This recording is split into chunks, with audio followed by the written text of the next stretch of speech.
Hey there, and welcome back. I'm so glad you found your way here tonight. Settle in. Get comfortable in whatever way feels right to you. Maybe you've already turned the lights low. Maybe there's a blanket you've pulled up. Maybe you're somewhere quiet and the only sound right now is whatever small thing is making the room feel like yours. A fan, a heater, the hum of a refrigerator down the hall. Whatever it is, let it stay there. Let it become part of this. Tonight, I want to take you somewhere unexpected. Not a battlefield, not a palace, not the chambers of a parliament. We're going into a bedroom, a specific kind of bedroom. The bedroom of a woman in the late 19th century who has been told by a very serious doctor that the most important thing she can do, the thing that will save her health, save her sanity, save her marriage, save her very self, is to lie down, to stay there, to not read, to not write, to not see her children, to not stand up, to not turn her head too much, to eat what she is given, to listen to what is read aloud to her by someone else, and to do this for weeks, sometimes months. This was called the rest cure, and by the end of tonight, I want you to understand it the way the women who lived through it understood it. Not as a curiosity from a textbook, not as a strange relic from a less enlightened age, but as a real prescription, written by real doctors to real women, with real consequences that shaped real lives, and in some cases, ended them. Before we go any further, I just want to say this. If this kind of storytelling speaks to something in you, the slow kind, the kind that doesn't rush, the kind that takes a topic and turns it slowly in the light, it would mean a great deal to me if you subscribed. Stories like this take a long time to make, and your being here, really being here, is the only reason I get to keep making them.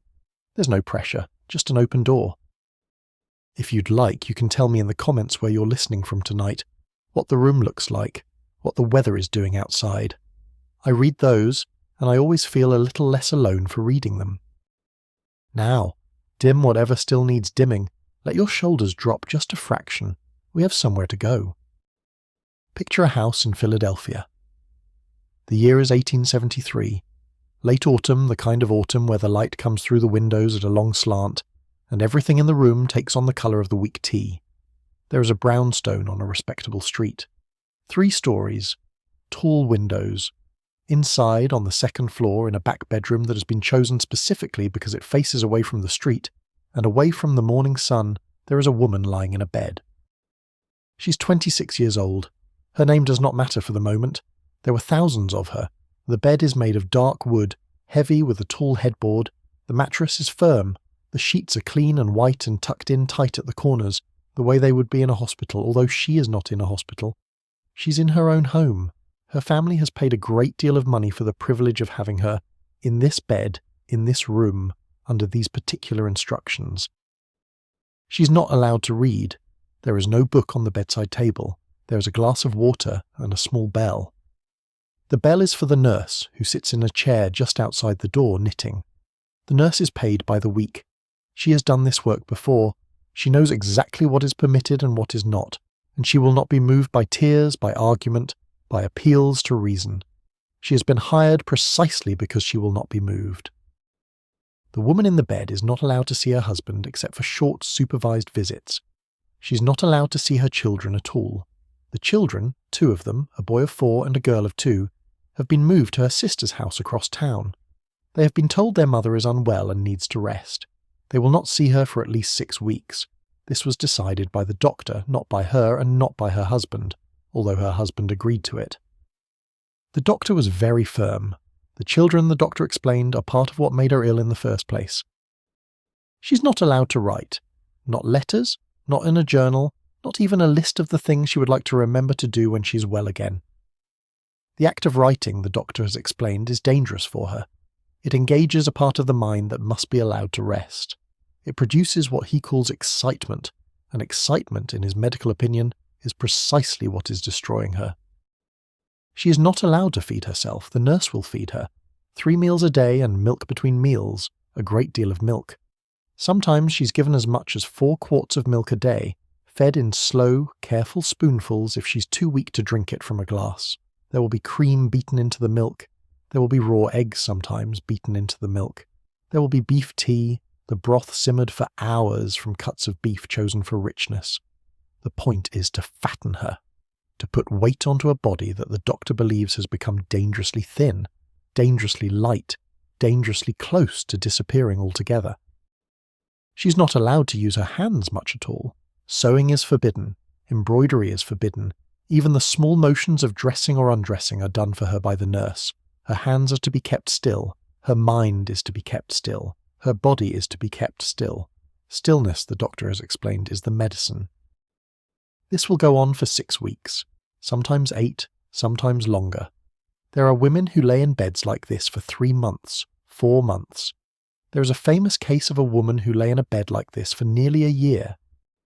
I want you to sit with that image for a moment, because everything we're going to talk about tonight grows out of it. A woman in a bed, not allowed to read, not allowed to write, not allowed to see her children, not allowed to do almost anything with the hands and the mind that, until this moment, had been hers. This was the rescue, and it was prescribed by serious medical men in serious medical journals with the full weight of the profession behind it for almost 50 years, from roughly the 1870s through to the early 1920s. It was prescribed in America, it was prescribed in England, it was prescribed in France and Germany, and as far away as Australia. It was prescribed to wives of presidents, it was prescribed to novelists who would later become world famous. It was prescribed to teenage girls who had committed no greater crime than reading too much, or studying too long, or wanting to do something with their lives that their doctors did not believe their bodies could withstand. And here is what I want you to feel, gently, as we move through this story. The men who prescribed the rescue were not, for the most part, cruel men. They were not, for the most part, conspirators against women. Some of them were, in fact, considered to be among the most progressive doctors of their generation. They believed they were saving lives. They wrote about their patients with what they believed to be tenderness. They charged their fees, of course, but they also gave free care to women who could not afford them. They thought of themselves as healers. This is part of what makes the story so unsettling. It is not a story about villains.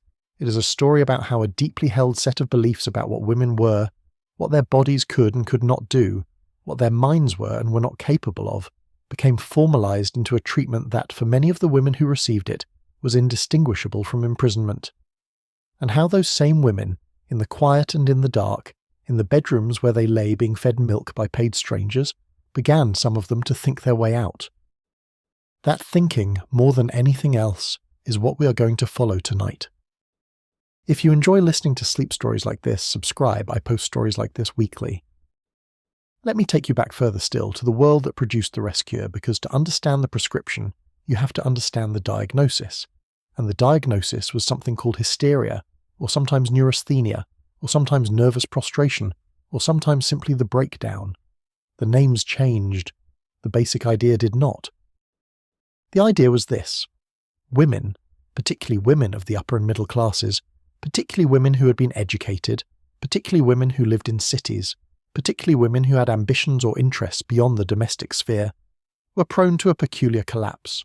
The symptoms varied: exhaustion, inability to eat, inability to sleep, crying for no apparent reason, crying for very apparent reasons, headaches that would not lift, pains in the back, in the limbs, in the chest, that no examination could account for, a sense, sometimes overwhelming, that the world had become too much, that the room was too small, that something inside had begun to come apart.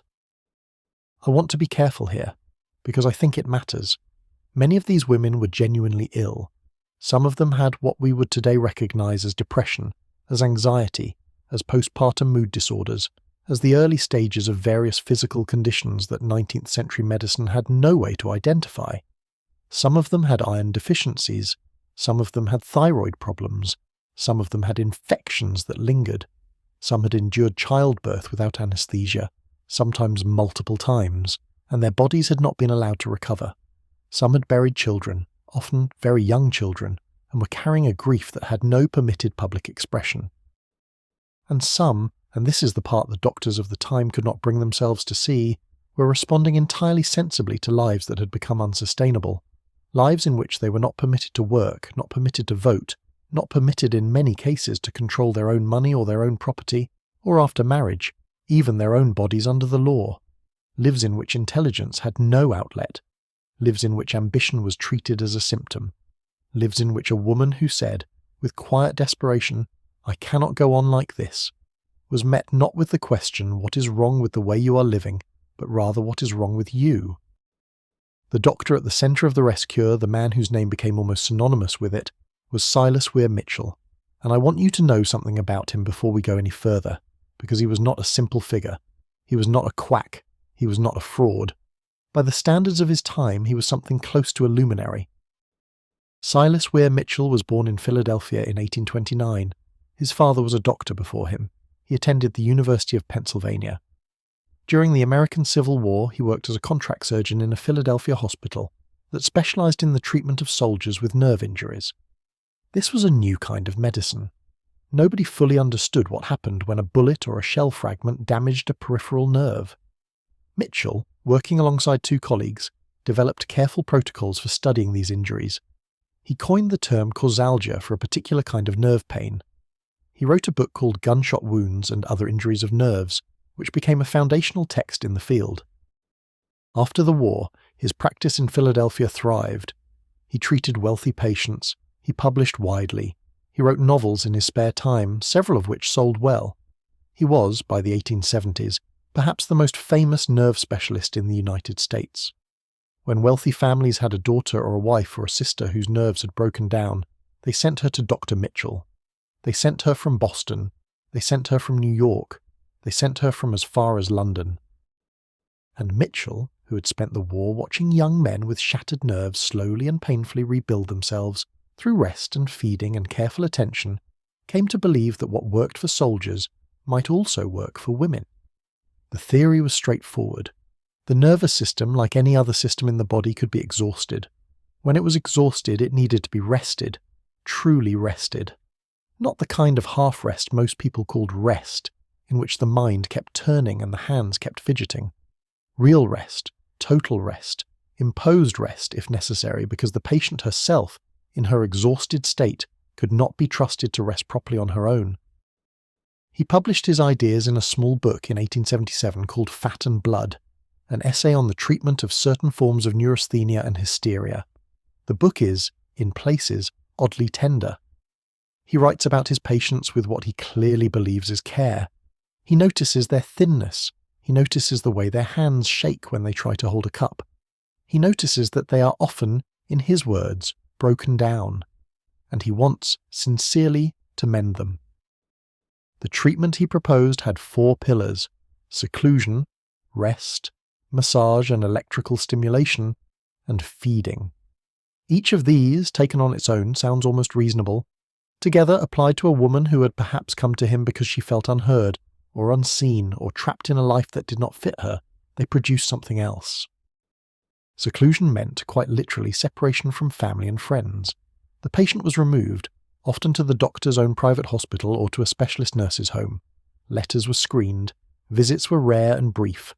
The argument was that the people closest to the patient were the people most likely to upset her, to remind her of her troubles, to drag her back into the very situation that had broken her down. So they were removed, for her own good. Rest meant, again quite literally, the bed. Not a couch, not a chair by the window, the bed, for weeks. The patient was not to walk to the bathroom, a bedpan was used. She was not to walk to a meal was brought. She was not to sit up unsupported. She was propped when necessary on pillows and then laid back down. Mitchell believed that the upright position itself was a form of stress on the nervous system, and that returning the body to horizontal, to almost complete passivity, was essential to healing. Massage and electrical stimulation were necessary because, as Mitchell himself recognized, lying in bed for 6 or 8 weeks would cause the muscles to waste. So a trained masseuse, almost always a woman, would come daily and work the patient's muscles to keep them from atrophying. Mild electrical currents were sometimes applied to keep the muscle fibers responsive. This was not, in Mitchell's framework, a luxury. It was a corrective for the unavoidable side effect of total rest. And feeding, the famous milk and beef and cream and eggs, was meant to do what the title of his book said: put fat on the body, put blood, as he believed, back into the system. The thin, exhausted, depleted woman would, after 6 weeks, have gained 10 or 20 pounds. She would, in his view, have been rebuilt. When it worked, and it did work, sometimes, in the sense that some women emerged from it physically heavier and outwardly calmer, Mitchell took it as proof that his theory was correct. When it did not work, when women emerged worse than they had gone in, when they emerged, as some did, broken in ways they had not been broken before, this was treated as a sign that the patient had not been a good candidate for the treatment, or that her case had been more advanced than initially diagnosed. The treatment was rarely questioned. The patient was. I want to ask you something, and I mean this gently. When you have been very tired, the kind of tired that goes deeper than sleep, what is it that you have actually wanted? Not the polite answer, not the answer that fits on a doctor's intake form, the real answer. For most of us, when we sit with the question honestly, the answer is not a bed in a back room with a paid stranger reading to us from approved books.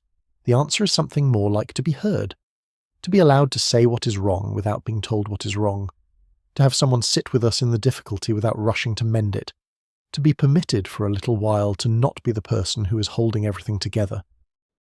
The rest cure offered something that looked like rest but was, in practice, something else.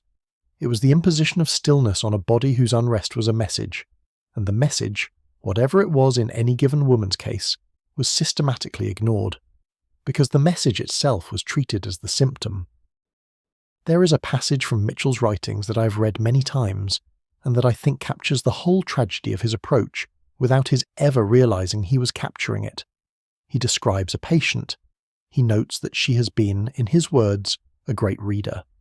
He notes that she has been, in his words, ambitious in mind. He notes that she has been writing.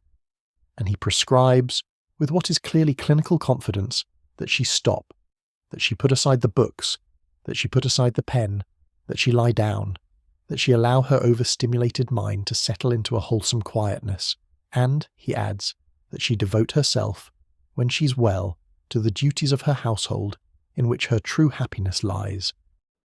Read that again, slowly. He's telling a woman who has come to him broken and exhausted that the very things that gave her life meaning, the books, the writing, the work of her own mind, are what made her ill, and that the cure is to stop doing them, forever if necessary.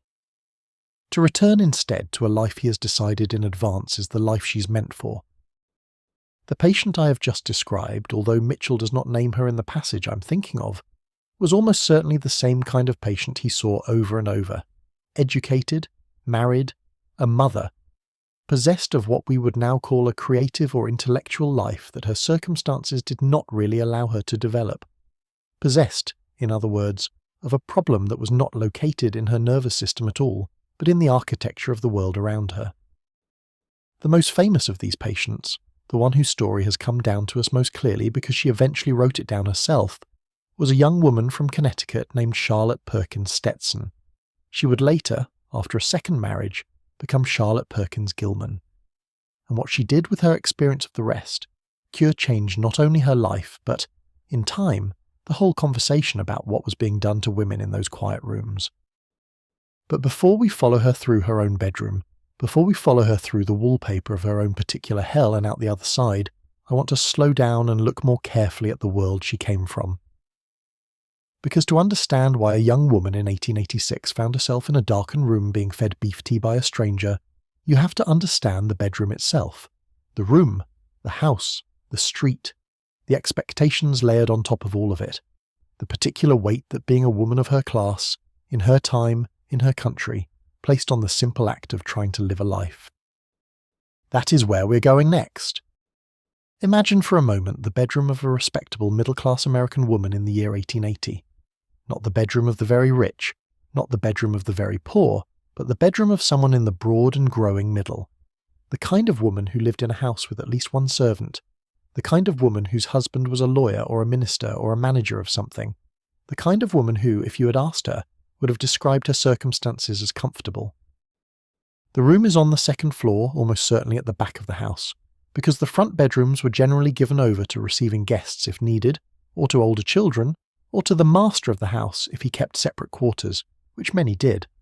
The room has one window, perhaps two. The window faces a small yard or a garden, depending on the size of the house. There are curtains, heavy ones, because the night air was widely believed to carry illness, and the curtains were drawn each evening regardless of season. The walls are papered. This is a detail that will matter later, but for now just notice it. The wallpaper is the standard middle-class pattern of the era. Floral, intricate, busy. Either a green or a yellow or a faded pink. It has been hung carefully, but not perfectly. There are seams where you can see one strip meet another. There are places where the pattern almost matches but does not quite. In daylight you barely notice. In the long hours between waking and sleeping you can do very little but notice. The bed is the largest piece of furniture in the room. It is heavy, made of carved wood, with a high headboard and often a high footboard as well. The mattress sits on a system of ropes, or, by the 1880s, on coiled springs. There are layers: a horsehair pad, a feather mattress on top, cotton sheets, a wool blanket, a quilt, often handmade, often by the woman herself or by her mother, a coverlet. The bed is dressed every morning with the same care that a parlour is arranged for visitors. The making of the bed is not an afterthought. It is part of the moral architecture of the household. There is a washstand, a pitcher and basin, a small cake of soap, a towel. There is a chamber pot kept discreetly under the bed, emptied each morning by the servant, the existence of which is not discussed. There is a chair, one chair, often a rocking chair, placed near the window. There is a small writing desk, perhaps, if the woman has been allowed one.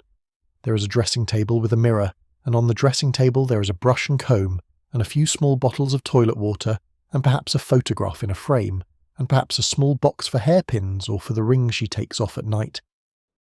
This is the room. It is not a prison cell. It is, by the standards of the time, comfortable. Many women would have envied it. It has clean bedding. It has a window that opens. It has a working stove or a register for heat.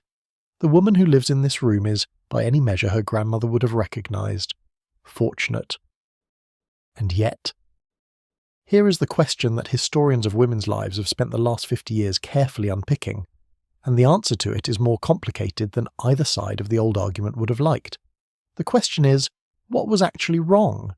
Why were so many women, so many seemingly comfortable women, in this seemingly comfortable era, breaking down in such consistent and recognisable ways that the medical profession had to invent new diagnoses to describe them? Part of the answer is medical, and we will come to it. Some of these women were ill in ways that were not understood. But part of the answer, the larger part I think, has to do with the gap between what middle-class American and English women were told their lives should feel like and what their lives actually felt like. They were told by the literature of the era, by the sermons of the era, by the popular advice books of the era, that the home was their kingdom, that the work of running a household, raising children, supporting a husband, was the highest and most fulfilling work a woman could do, that a true woman, a phrase that appeared with depressing frequency in the prescriptive writing of the time, found her completion in her family. There was a real concept, written about earnestly in 1860s and 1870s America, called the cult of true womanhood. It had 4 pillars: piety, purity, submissiveness, domesticity. A true woman, the writers explained, embodied all 4. She was religious in a quiet, undemonstrative way. She was sexually pure, by which they meant ignorant, of any sexual feeling that did not arise within marriage. She submitted, in matters of judgment and decision, to her husband and, before her husband, to her father, and she found her purpose in the home. I want you to imagine, just for a moment, what it would have been like to grow up reading this.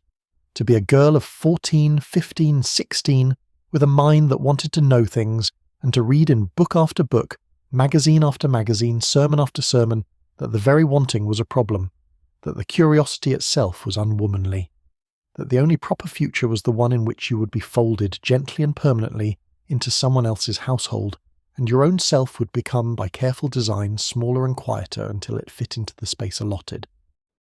Some women did fit, or at least appeared to, and some of them genuinely loved the lives they made within those constraints, and we should not pretend otherwise.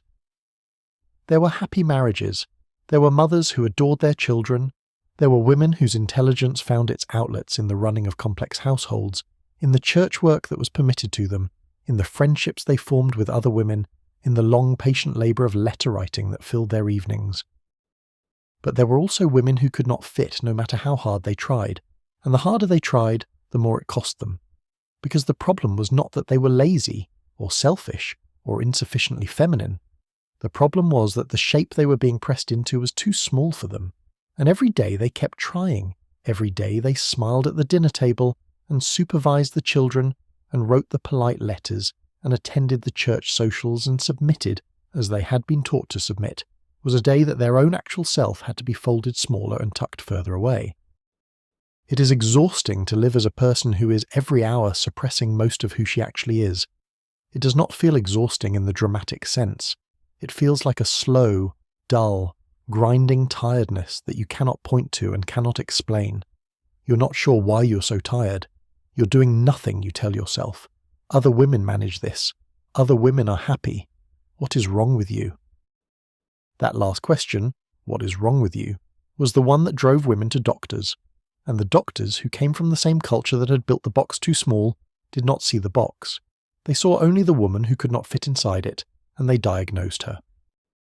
I want to introduce you to a writer named Catherine Beecher, because she illustrates something important about how widespread this problem was, even among women who were public advocates of traditional women's roles. Catherine Beecher was the older sister of Harriet Beecher Stowe, who wrote Uncle Tom's Cabin. Catherine herself was an educator and a writer, and she became, in the 1840s and 50s, perhaps the most influential American voice on what proper womanhood looked like. She wrote a book called A Treatise on Domestic Economy, which sold for decades and shaped how generations of American women thought about their own work. In 1855, after years of travelling and writing and visiting families across the country, Beecher published a follow-up book in which she made an observation that, given her own ideological commitments, must have been difficult to make. She wrote that she had become convinced, after extensive personal observation, that American women were, as a class, in a state of poor health that bordered on epidemic. She listed the conditions she had observed, and the list reads like a catalogue of what doctors would later call hysteria and neurasthenia: headaches, back pain, exhaustion, inability to sleep, inability to eat, a pervasive, low, miserable anxiety about, as she put it, everything and nothing. She did not, in 1855, draw the conclusion that her readers might draw today. She did not say, perhaps the lives we are asking these women to lead are too much for anyone, regardless of how saintly their disposition. She drew instead the conclusion that her own framework allowed, that women were not being properly trained for the rigours of domestic life, that their educations were too frivolous, that they needed more practical instruction in how to manage a household, how to feed a family, how to keep a budget, that with the right training, the breakdowns would stop. The breakdowns did not stop. They got worse. By the 1870s, when Mitchell was beginning his career, the medical journals were full of articles about the epidemic of nervous illness among American women. By the 1880s, a doctor named George Beard had given the condition a name, neurasthenia, and had written an influential book called American Nervousness, in which he argued that the very fast pace of modern American life, with its trains and its telegraphs and its competitive business culture, was producing a population whose nerves could no longer keep up. The condition was not, in Beard's writing, exclusively female.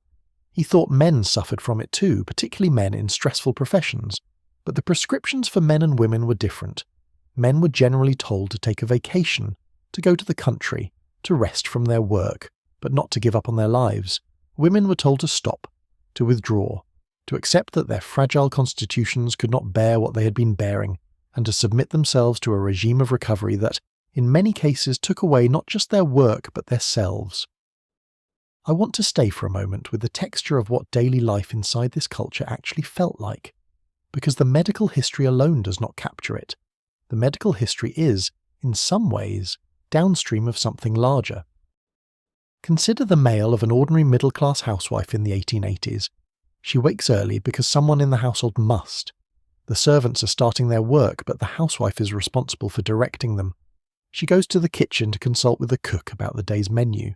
She makes decisions about marketing, what will be bought, what will be saved for tomorrow.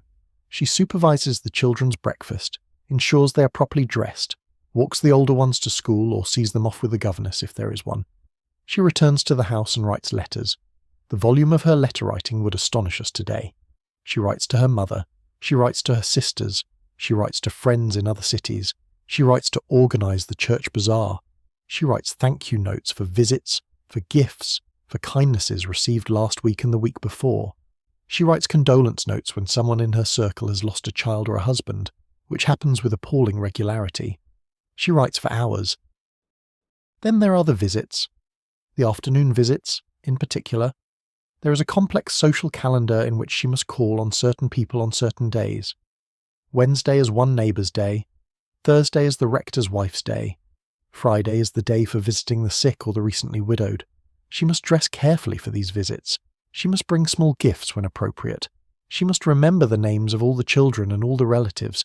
She must be pleasant for the entire duration, regardless of what she's feeling underneath. Then there is the running of the household itself, inventories of linens, of silver, of china, decisions about what needs to be replaced and what can be mended, supervision of the laundry, which in 1880 meant supervising other women, but also often meant doing some of the more delicate items oneself. The household accounts, which she keeps in a small book, balanced weekly. The shopping for clothes, for shoes, for hats, for ribbons, for everything the children need as they grow. Then there is the husband. He comes home in the evening and the household must be arranged so that his arrival is a pleasure. The dinner must be on time, the children must be calm, the wife must be composed and pleasant, regardless of what kind of day she's had. She must ask about his day. She must listen to his concerns. She must not, as a general rule, share her own concerns in any depth, because his work is the more important and his nerves must not be unduly taxed.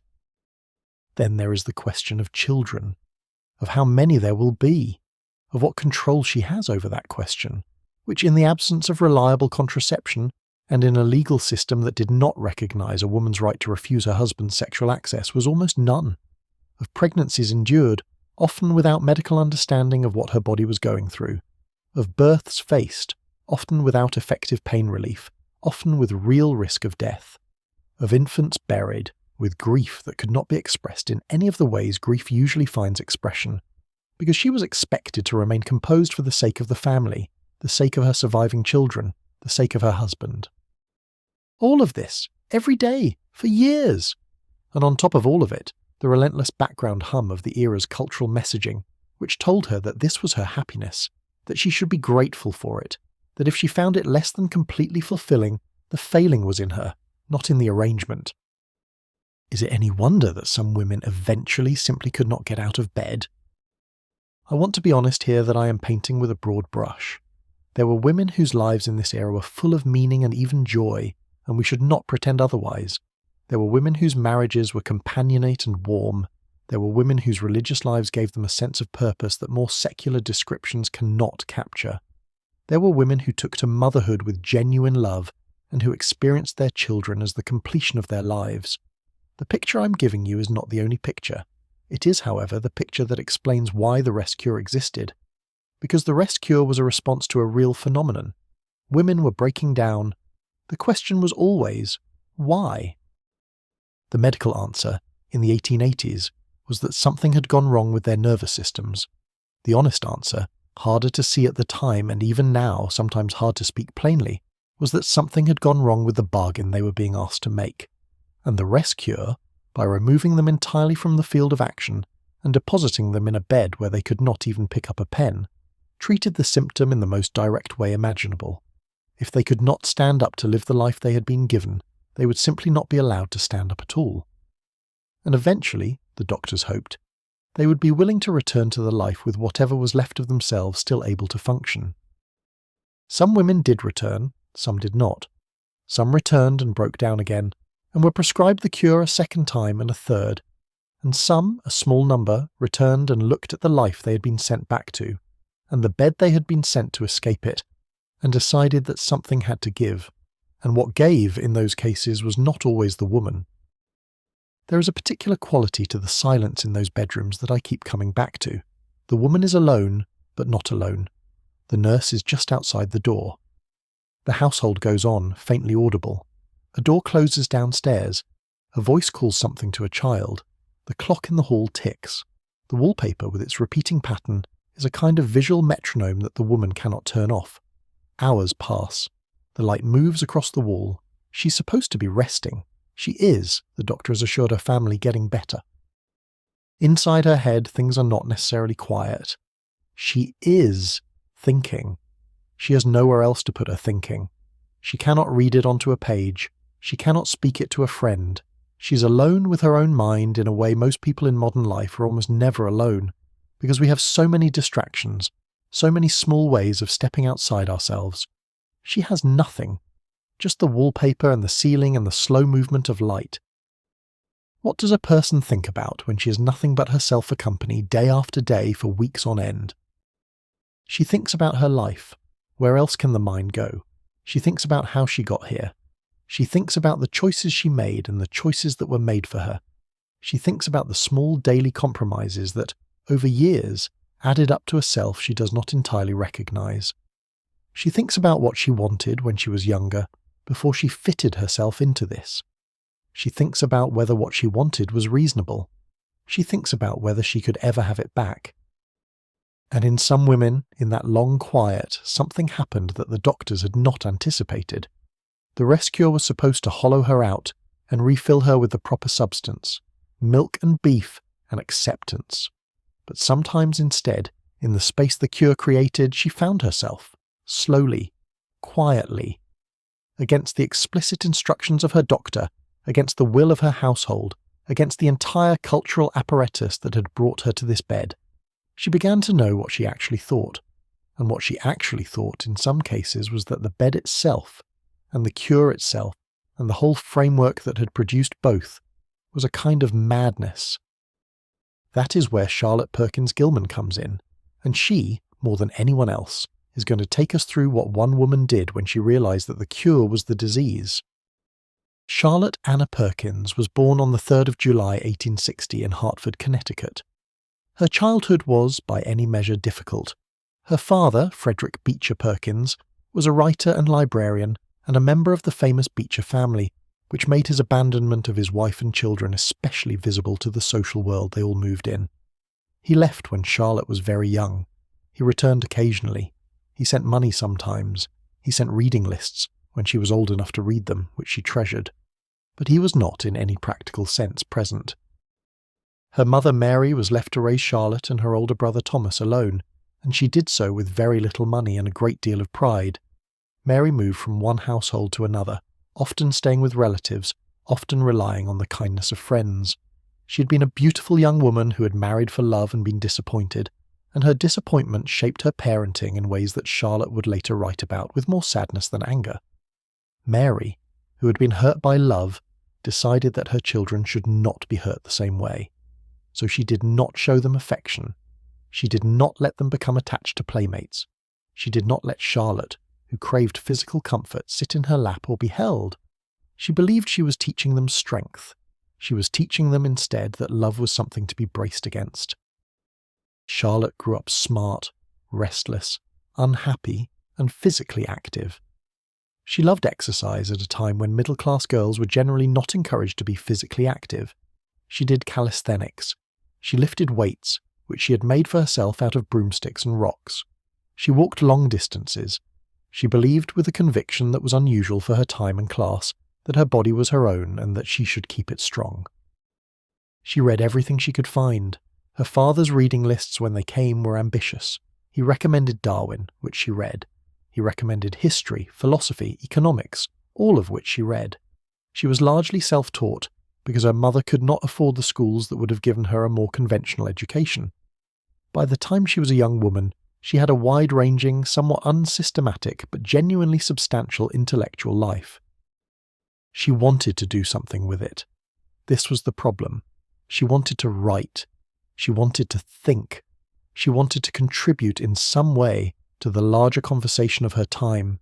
She had a sense, even very young, that the conventional path of marriage and motherhood would not work for her.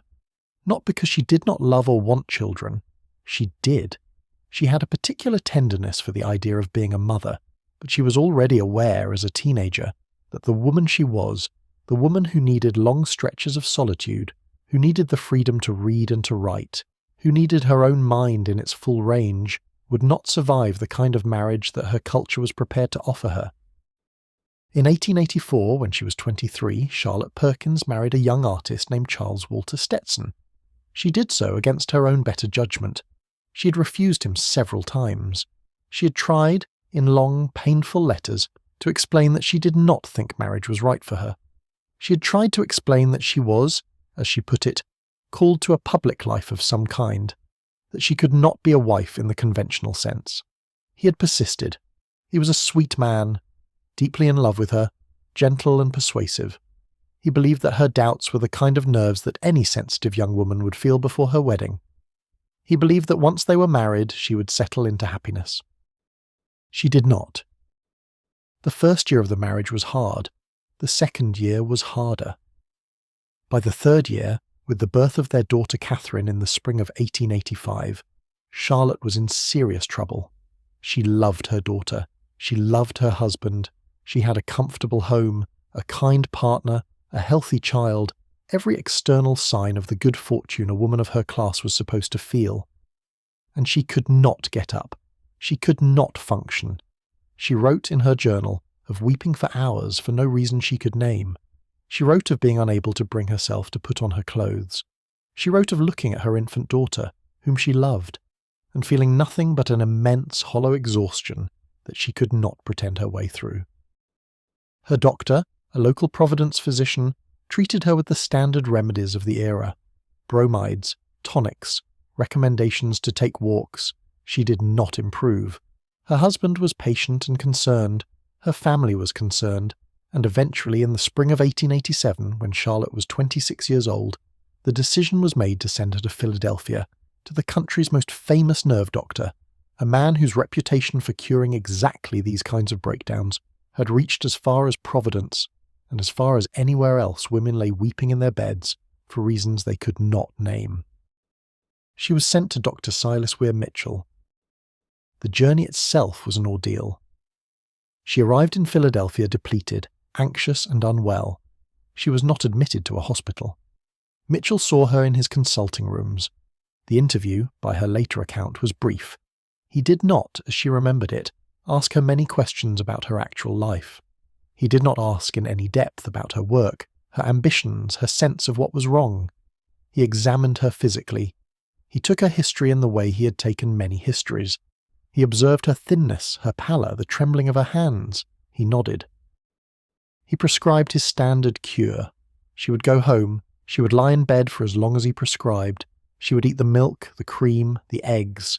She would have, at home rather than in his clinic because of her family's circumstances, a modified version of the rest cure. She would not read. She would not write. She would not draw, which he knew she did. She would, he assured her, get better.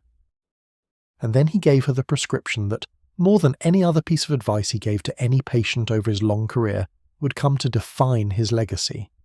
He told her, when she was eventually well enough to live an ordinary life again, to live as domestic a life as possible, to have her child with her at all times, to lie down for an hour after each meal, to have, he said, but 2 hours of intellectual life a day, and most famously, to never touch pen, brush, or pencil as long as she lived. Never touch pen, brush, or pencil as long as she lived. She was 26. She had been writing since she was a child. She had begun publishing short pieces in newspapers. She had a sense, however unformed, that her writing might be the thing she was for. And the most respected nerve doctor in America, a man whose word carried the weight of an entire profession, had told her that the writing itself was killing her, that she must give it up forever or she would never be well. She went home to Providence. She tried for several months to follow the prescription as exactly as she could. She lay down. She gave up her writing. She tried to be entirely the wife and mother that Mitchell had described. She tried, with the genuine effort of a woman who wanted to live, to fit herself into the shape he had drawn for her. She got worse, not better, worse. She would later write that during those months of trying to follow the cure, she came so close, in her words, to losing her mind that she could feel the edge of it. She would describe lying in bed, hour after hour, with the wallpaper of the rented house staring back at her. She would describe a sensation of herself, her actual self, slowly shrinking, becoming small, becoming voiceless, becoming something that could not survive much longer in the conditions she'd agreed to. And then, in a moment that she would later describe as the most important decision of her life, she did something that the entire structure of her cure was designed to prevent. She got up, she got out of bed, she picked up a pen. She wrote, first, just to keep herself sane, letters, thoughts. Eventually she came to understand, in a way that probably no one had explained to her in those exact terms before, that the prescription itself was the illness, that what she'd been told would cure her was in fact what was destroying her, that she needed urgently to do exactly the opposite of what Dr. Mitchell had advised. She needed to write more, not less. She needed work, not rest. She needed her mind, fully engaged, fully active, fully hers, not folded carefully into the smallest possible shape and put away. She left her husband. This was, in 1888, an almost unthinkable thing for a woman of her class to do. She did not leave because she did not love him. She loved him. She would later write about him with great tenderness for the rest of her life. He would even later marry her best friend with Charlotte's blessing, and the three of them would remain on warm terms. She left because she had finally understood that she could not be the person she needed to be in the marriage she was in, and that staying would mean giving up either herself or her sanity, and she was no longer willing to give up either. She went to California. She took her daughter with her at first, and later, in an arrangement that scandalized her contemporaries, sent her daughter to live with her father and his new wife, because Charlotte herself felt unable, at that point in her life, to give the child the steady mothering she needed. This decision haunted Charlotte for the rest of her life. She wrote about it with anguish. She also defended it, on the grounds that what her daughter needed was a mother who was actually present, and Charlotte, in her work and her travel and her speaking life, could not be that present. So she gave her daughter to people who could. In California, Charlotte began to recover, slowly, imperfectly. She would suffer from depression for the rest of her life, in ways that no 19th century treatment could have addressed. But she also began to work, to write, to speak, to teach. She moved into the world of progressive American thought, and in that world she found, for the first time, a community that took her ideas seriously. She wrote essays, she wrote books, she wrote one short story in 1892 that was based directly on her experience with the rest cure, and that has become one of the most studied works of American literature. It was called The Yellow Wallpaper. The story is short. It can be read in less than an hour. It is, on its surface, a simple narrative. A young woman, recently a mother, suffering from what her doctor husband calls a temporary nervous depression, is taken to a country house for the summer to rest. She's forbidden to write, although she keeps a secret journal, which is the form the story takes.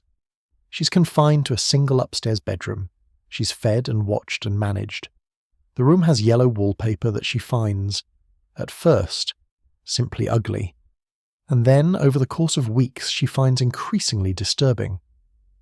As her isolation deepens, her perception of the wallpaper changes. She begins to see, in the pattern, the figure of a woman trapped behind it, trying to get out. She becomes obsessed.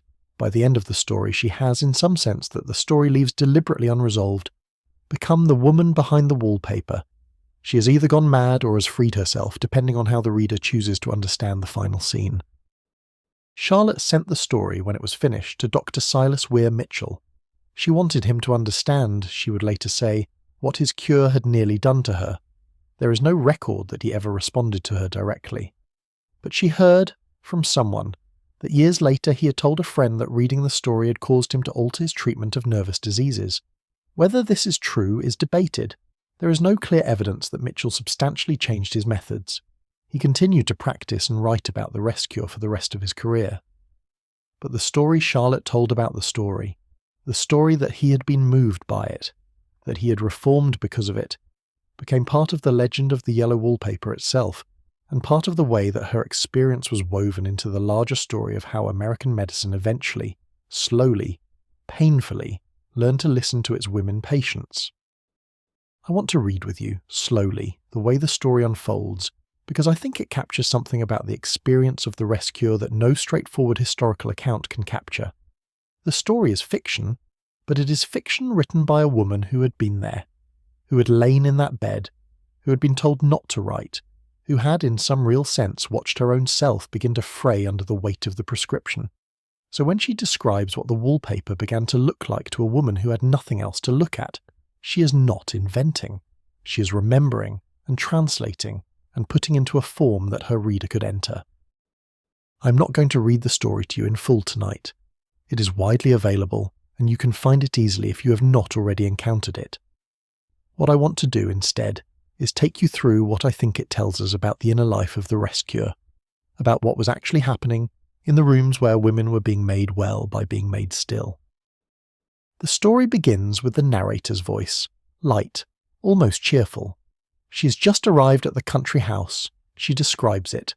She is trying, you can feel it in the first paragraphs, to be a good patient, to be grateful for her circumstances, to not complain.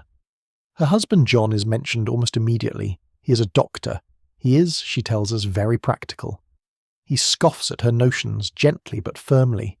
He has prescribed her stay. He has prescribed her treatment. He has chosen, against her preferences, the room she is to inhabit, which is a large nursery at the top of the house, with barred windows. The bars are explained by the narrator with a kind of forced cheerfulness that you can hear, even if she cannot hear it in herself, beginning to crack. She wants to write. She is forbidden to write.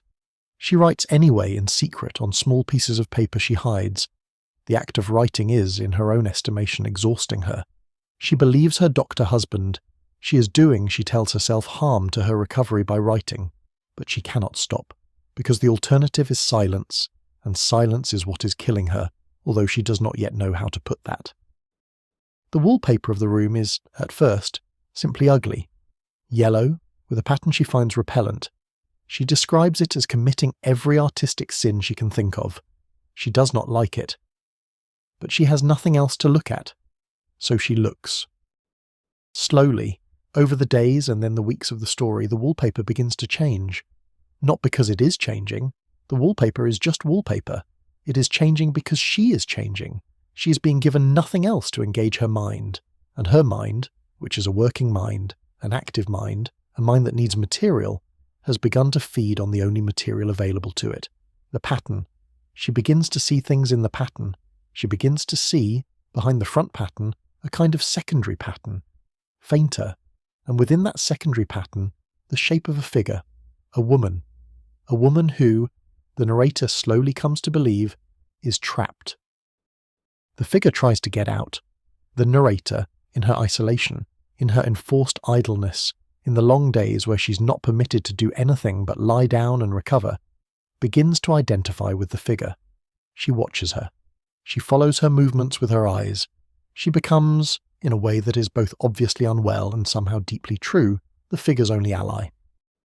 By the end of the story, she has decided to free the figure. She tears at the wallpaper. She crawls along the walls. Her husband returns at the climax of the story and finds her in a state that the story leaves us to interpret. She has perhaps lost her mind, or she has perhaps in some sense that the rescuer could not contain or comprehend gotten free of it. The two possibilities are not, the story suggests, easy to tell apart, because the cure itself was a kind of madness, and refusing it, even at the cost of being called mad, was the only sane thing left to do.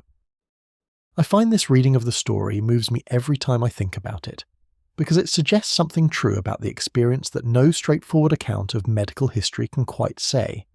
That a woman lying in a bed for 6 weeks, eating beef tea, being read to from approved books, watched by a paid nurse, separated from her work and her children and her own sense of usefulness, was not in a neutral state.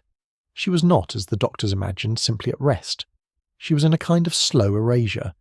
Her self, the active living self that she had brought with her, was being asked to disappear. And in the long quiet, in the watching of the wallpaper, what some women came to see was that the disappearance was the point, that they were not being healed, they were being unmade. That when they emerged from the cure, the woman who walked out was supposed to be smaller, quieter, more accommodating, less likely to make trouble for the household and the husband and the larger arrangement that had brought her to the bed in the first place. Some women emerged that way, some did not. Some emerged with, instead of the manageable smallness their families had hoped for, a clarity that no one had anticipated. They had spent 6 weeks alone with their own minds, and what they had learned in that time was what their own minds actually thought. And what their own minds actually thought was rarely, in the end, that they were simply too weak for the lives they had been given. I want to come back now to the bedroom where we began. The young woman in Philadelphia, 26 years old, in the back bedroom with the high headboard, being fed milk by a paid stranger. I want you to picture her again, but this time I want you to think about what is happening in her head. She is not, as the doctor imagines, blank. She is not, as the household assumes, simply drifting. She's doing something. She is thinking. She is putting together, slowly, in the only space she has been given to do it, a picture of her own life. She is asking, perhaps for the first time without interruption, what she actually wanted, what she actually felt, what she was actually supposed to be for. And in the days when nothing else is permitted her, she's conducting in her own head a kind of secret inquiry. She's examining the marriage, the motherhood, the home, the expectations. She's examining the doctor himself, his certainty, his prescription, his easy assumption that he understood her better than she understood herself. And she is slowly beginning to see something. Whether she will act on what she sees when she finally gets up out of the bed is another question. Most women did not. Most women got up and went back to the lives they had been sent to recover for. The pressures were enormous. The alternatives were thin. A woman who left her husband in 1887 gave up, in most cases, her children, her home, her social standing, and most of her income. The bed was a prison, but the world outside the bed had its own walls, and they were not easy to climb either. But some women, like Charlotte, did act on what they had learned, and the action they took, taken often at enormous personal cost, became part of the long, slow, painful process by which women in the late 19th and early 20th centuries began to insist on being heard differently than the medical profession was prepared to hear them. The story of the rescuer is, in the end, partly a story of how a particular generation of women looked at the cure, looked at the diagnosis, looked at the entire framework and said, no. But that is the long arc of the story. Tonight, in this part, I just want to leave you with the bedroom, with the woman in it, with the wallpaper she's staring at, with the long quiet hours in which she is, against everyone's intentions, beginning to think clearly for the first time in years. What does that thinking look like on the inside, hour by hour, day by day, in the slow weeks of a Victorian rescuer? That is what I want to take you into next, the interior of the cure.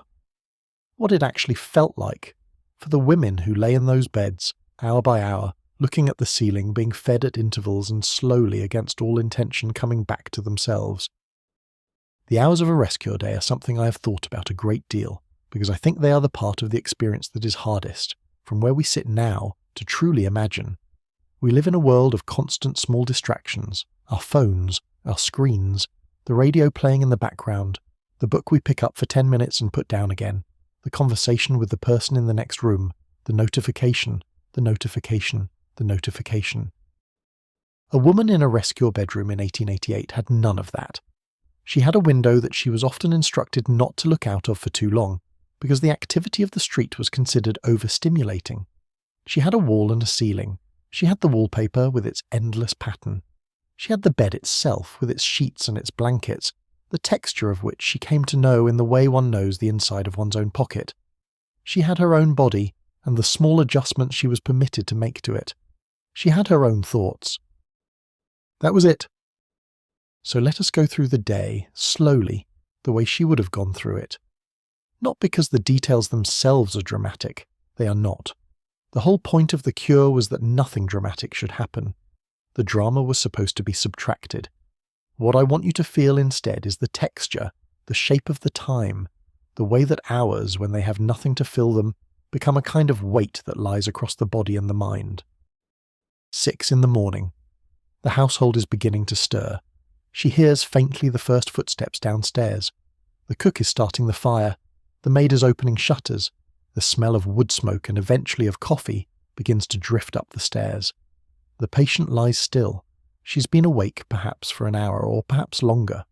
Sleep, despite the doctor's confidence that rest produces sleep, has not been reliable. She has woken in the deep night and lain looking at the ceiling for a long time before drifting back. Her sense of time has begun, in the second week of the cure to come unmoored. She can no longer tell with any confidence how long she's been awake. 7. The nurse, whose name is Mrs. Henderson, or Mrs. Walker, or Miss Pettigrew, depending on which household, comes in with a basin of warm water. The patient does not wash herself. The nurse washes her. This is, in the doctor's prescription, a feature, not a bug. The patient is to be relieved of even the small exertions of personal grooming. She lifts her arms when she's asked to lift her arms. She turns her head when she's asked to turn her head. The nurse is efficient. The whole business takes perhaps 15 minutes. The patient does not speak much. The nurse does not encourage speaking. Conversation, the doctor has explained, is a form of stimulation, and stimulation must be minimized. 7:30, breakfast. The first feeding of the day, a small porridge enriched with cream, a glass of milk, sometimes warmed, sometimes a soft-cooked egg, sometimes a small piece of bread with butter. The nurse holds the spoon. The patient eats. The patient is, by the second or third week, no longer hungry. The constant feeding, the 4 quarts of milk a day, the rich broths, the cream, has overwhelmed her appetite. She eats anyway, because eating is the cure. To refuse the food is to refuse to be made well. She eats as a duty. The food sits heavy. 8. The morning bowel movement, if it is to happen, happens here. There is a chamber pot. There is a screen. There is the nurse, professional, unfussy, accustomed to all of this. Privacy in the modern sense is not part of the cure. The body is not the patient's in any private sense during this time. It is the medical project. It is being attended to. It is being managed. The patient lies back down. 8:30. The first of the day's interventions on alternating days. On some days the masseuse arrives. A trained woman, often of working-class background, who has learned the techniques of medical massage. She begins at the feet. She works upward. She kneads the calves, the thighs, the back, the arms, the neck.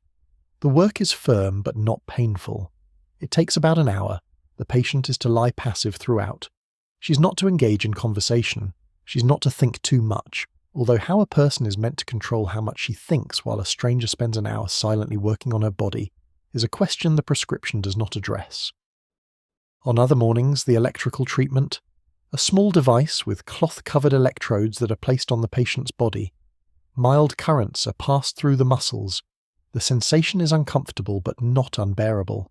A tingling, a small involuntary twitching of the muscle fibers. The doctor's theory, which we now know to be wrong, was that the electrical stimulation would tone the muscles, prevent atrophy, restore vigour to the depleted nerves. The treatment is meant to last about 30 minutes. The patient endures it. There is nothing else to do. 9:30, the morning rest. After the intervention, the patient is to lie quietly for an hour or so. She's not to read. She's not to write. She's not to do anything really except lie there.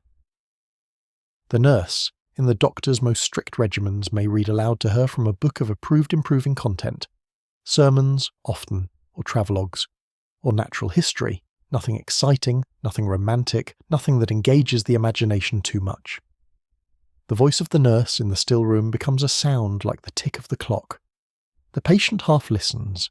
The patient half thinks. The patient half watches the wallpaper. 11. A small mid-morning feeding, more milk, perhaps a piece of toast, perhaps a custard. The nurse holds the cup, the patient drinks. 11:30. More rest. By this point in the morning the patient may, depending on her case, be permitted a brief visit. Her husband, perhaps for a quarter of an hour. He sits in the chair by the bed. He holds her hand. He asks how she is. The conversation is supposed to be light. He is not to discuss the children, in case the discussion excites her. He is not to discuss the household, in case the discussion worries her. He is not to discuss anything, really, except how nice the weather is, or what kind of progress the doctor has reported. He is at a loss for what to say. She is at a loss for what to say. The visit is awkward. Both parties are relieved when it ends. In some cures, husbands were not permitted at all. Mitchell believed that contact with the immediate family, particularly during the early weeks of treatment, was counterproductive. The patient was, in his view, in a fragile state of nervous reorganization, and the presence of the people who had been part of her old life would inevitably draw her back into the old patterns of feeling that had broken her down in the first place. Better, he thought, to keep her separate, to let the cure work in its own atmosphere. 12. The midday meal, a larger feeding, a piece of soft fish perhaps, or a small portion of chicken, vegetables cooked to softness, bread and butter, more milk, a small custard for dessert. The nurse again holds the spoon, although by the second or third week some patients are permitted to feed themselves a little, as a step toward eventual recovery. 1 in the afternoon, the midday rest, the deepest of the day. The household is quiet. The streets outside are quiet. The light through the window has reached its most direct angle, and the curtains have been drawn part way to soften it. The patient lies. She does not sleep usually, she does not read, she does not write, she does not move much. She thinks. This is where I want to slow down, because this is where I think the actual work of the rest cure was happening, although not in the way the doctor imagined. The doctor imagined that this hour was a time of nervous regeneration, that the brain, like a muscle, was healing, that the patient was in some passive medical sense getting better. What was actually happening in many of these women was something quite different. They were, in the absence of any other input, examining their lives. They had nothing else to examine. The wallpaper stops being interesting after the first 3 days. The pattern of the ceiling stops being interesting after the first week. The small noises of the household become predictable, then become, in their predictability, a kind of background that the mind no longer attends to. So the mind, having been deprived of every other object, turns inward. It examines, it asks, it compares. A woman who had spent 10 years tending a household and raising children, and never once having a quiet hour to think about whether the life she was leading was the life she had wanted, suddenly had not just an hour, but 5, 6, 10 hours a day in which there was nothing to do but think about precisely that. The doctor had not anticipated this consequence. He had assumed, I think, that women's interior lives were not robust enough to fill that kind of silence. He had assumed that without external stimulation the woman's mind would simply quiet, like a fire without fuel. He had not understood that for many of these women, the absence of external stimulation was not a quieting, but a finally, terribly, late opportunity to hear what they had been thinking all along, underneath the noise of their daily duties, without ever having time to listen to it. What did they hear? For some, they heard regret. They heard the ways in which they had agreed to things when they were younger that they should not have agreed to. They heard the ways in which they had been afraid, and the ways in which fear had narrowed them. They heard, in the silence, the small voice that had been trying for years to say no, and that had been overridden by a chorus of duty and propriety and what other people expected. For others, they heard rage, a kind of cold, articulate rage that they had never in their daily lives been permitted to feel. The rage of having been asked to be small, the rage of having said yes to too many things, the rage of having buried, sometimes literally, children whose deaths had been treated as her sorrow alone, without the public space for grief that men were given. The rage of having been told that her body was the property of her husband. The rage of having read, as a young woman, the books she had read and known even then that she had a mind, and having been told by everyone she trusted that the mind itself was a problem. For some, they heard a kind of love that they had not known they were capable of. Love for the children they had not been permitted to see during the cure. Love for the work they had been told by Dr. Mitchell that they should never touch again. Love for the woman they had been before they had been pressed into the shape of the wife and the mother. Love that, in the silence, became a clear, unanswerable thing. Something that would not let them lie quietly forever. 2 in the afternoon. The afternoon visit, if there is to be one, happens here. A sister, perhaps, a trusted friend. The conversation, again, is supposed to be light. The friend has been briefed. She does not discuss anything that might disturb the patient. The friend is, often, more uncomfortable than the patient. The patient has, by this point in the cure, become accustomed to the strange, hovering, almost weightless quality of her days. The friend is still operating in the world of normal time, where things happen, where decisions are made, where the future has weight. The friend tries to bring some small piece of that world into the room and finds that it does not fit. 3. More rest. Perhaps another small feeding. More milk. A piece of bread. Perhaps by the 3rd week of the cure the patient is permitted to be propped up slightly more in bed, to sit partially against the pillows, not to leave the bed, not to walk, just to be slightly more upright. This is presented as progress. 4. The afternoon reading, if the patient is far enough along to be permitted reading at all. The nurse reads aloud. The book is approved. The book is often dull. A long sermon, a polite history, a description of the natural world that contains no plot, no characters, no engagement with anything that might move the patient too much. The nurse's voice is patient. The patient half listens. The patient is thinking, again, about her life. 5. The evening meal, the largest of the day, a piece of meat, more substantial, potatoes, vegetables, bread, pudding, more milk. The nurse helps, the patient eats. The patient has gained by this point perhaps 4 or 5 pounds. Her face is fuller, her hands are steadier. Her colour, the doctor notes on his weekly visit, is improved. She is, by every external measurement that 19th century medicine knew how to take, getting better. What no one is measuring, because no one knows how to measure it, is what is happening inside her. 6. The light is fading. The lamps are lit. The room at this hour is at its most peaceful. The fire, if there is one, has been built up. The shadows on the wallpaper move slightly with the light. The patient lies. The nurse sits in the chair, knitting. The clock ticks. The world outside has begun the noisy transition from day to evening, but the room itself is quiet, suspended, a place where ordinary time has been put on hold. The patient, in the 2nd or 3rd week, has often passed through several phases. The first phase, in the first few days, was a kind of relief. To lie in a bed, to be fed, to be cared for, to not be responsible for anything for the first time in years, was, however strange the circumstances, a release. The body, which had been operating on the edge of its capacity, finally rested. The patient slept. She ate. She did not have to make any decisions. There was at first a kind of grateful exhaustion that she sank into, the way a person sinks into a hot bath after a long cold day. The second phase, beginning around the end of the first week, was less pleasant. The relief had passed. The body had begun to recover from its initial depletion. The mind, which had been too tired to think clearly for months, began to come back. And the patient, who had thought she wanted nothing more than to lie in a bed and be looked after, began to discover that lying in a bed and being looked after was, in itself, a kind of torment.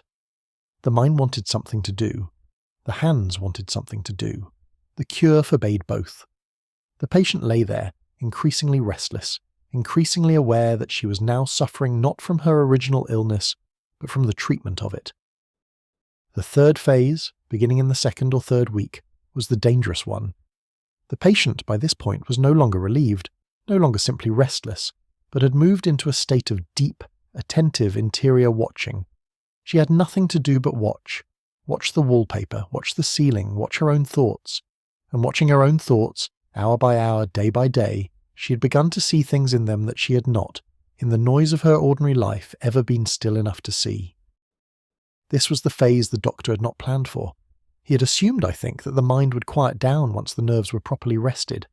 He did not anticipate that for some women, the quieting of the body would lead not to the quieting of the mind, but to its sharpening, to a clarity of self-perception that was, in some cases, the first such clarity these women had ever experienced.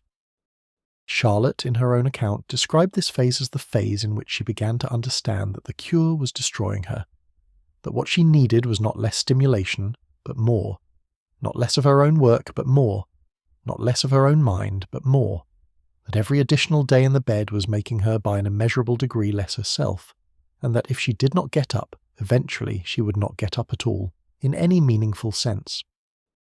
This was the secret of the rest cure, the secret the doctors did not know, the secret that, for the women who survived it intact, became the foundation of whatever they did with the rest of their lives, the secret that the bed itself could become, with enough time, a kind of teacher.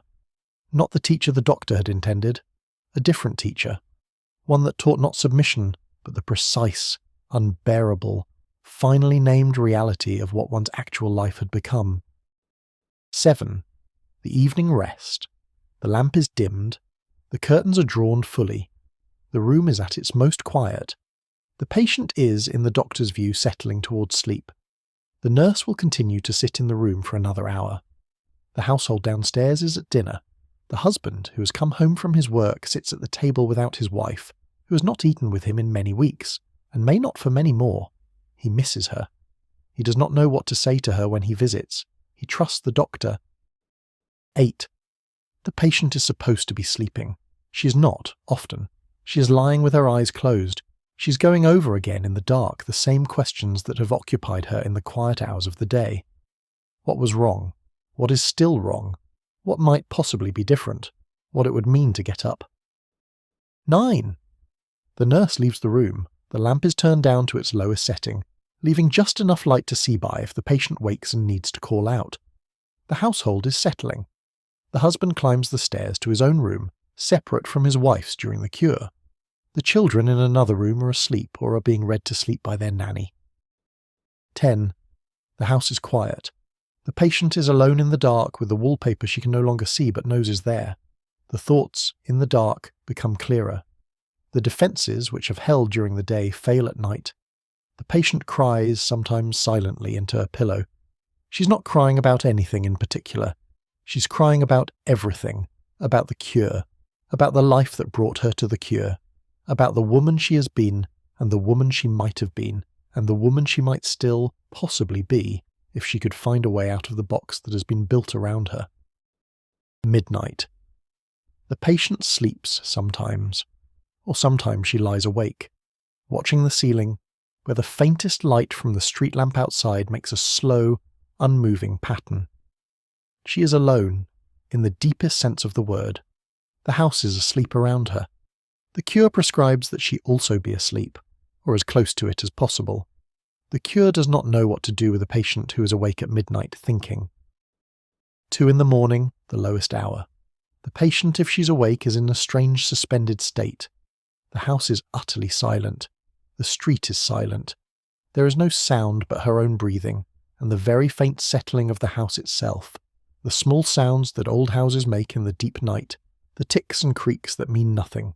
She thinks. She thinks. She thinks. What is she thinking about in the worst of these nights? She's thinking about the fact that she's not allowed to write. She's thinking about how, if she could just have a piece of paper and a pencil, she could put down some of what she's thinking, and the act of putting it down would, she suspects, relieve her in a way that nothing else has relieved her in many weeks. She is thinking about the rule that says she cannot write. She is thinking about the doctor who made the rule. She's thinking about whether the rule has in fact helped her, or whether it has hurt her, or whether the rule is the problem.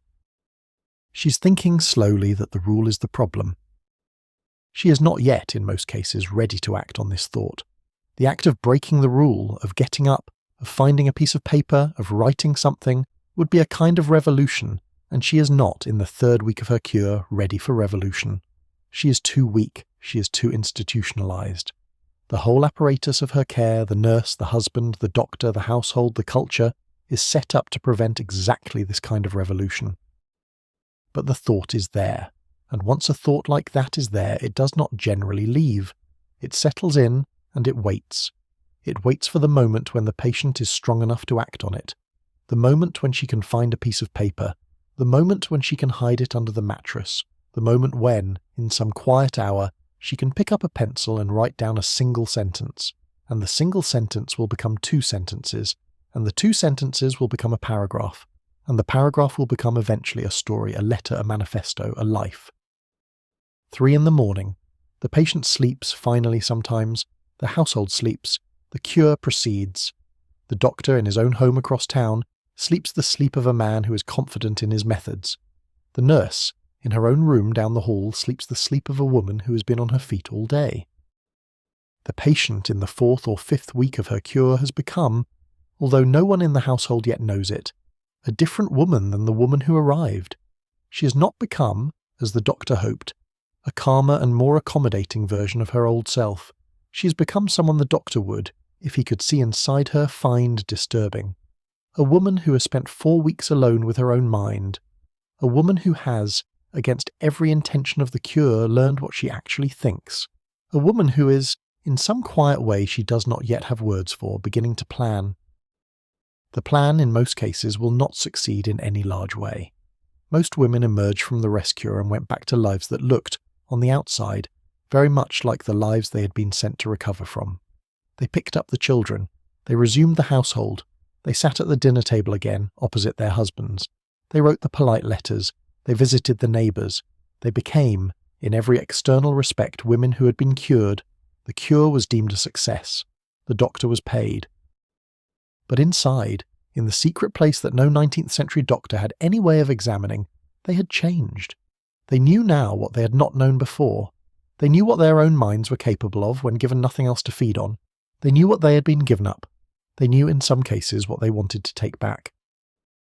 And in the long arc of women's history, this knowing, multiplied across thousands of women and hundreds of bedrooms and decades of bed rest, became one of the small underground rivers that would, eventually, surface in the suffrage movement, in the early women's writing, in the slow, painful, generation-long process by which women began to insist that their interior lives were as real and as legitimate as the interior lives of the men who had been writing prescriptions for them.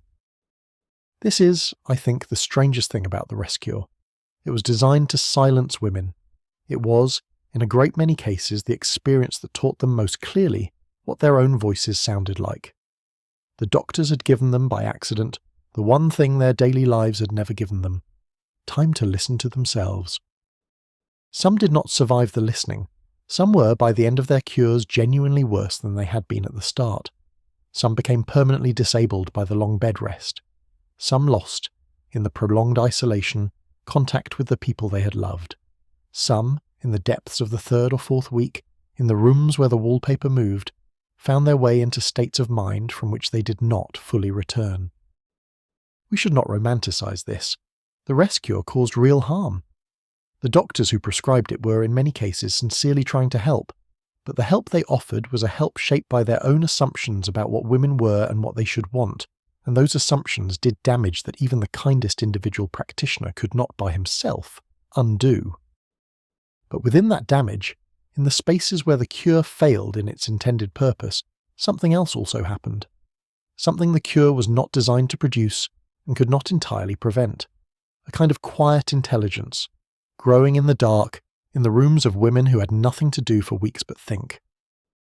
That intelligence, gathered and amplified across the late 19th and early 20th centuries, would eventually meet the wider world, in the form of essays, in the form of stories, in the form of votes, in the form of marriages refused or remade, in the form of lives, like Charlotte's, lived very differently from the lives that had been planned for them.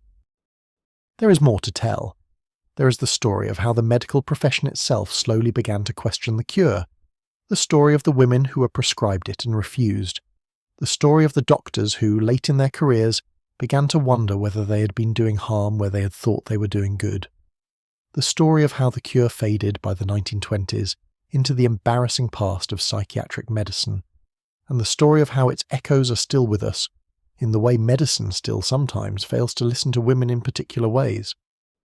For now, I just want to leave you in the bedroom, with the patient, with the wallpaper, with the slow, steady, patient labour of a mind that is, in spite of every effort to silence it, beginning to know itself. And I want to ask you gently, before we go further, the same kind of question I have been asking throughout. Have you ever, in your own life, had a stretch of forced quiet?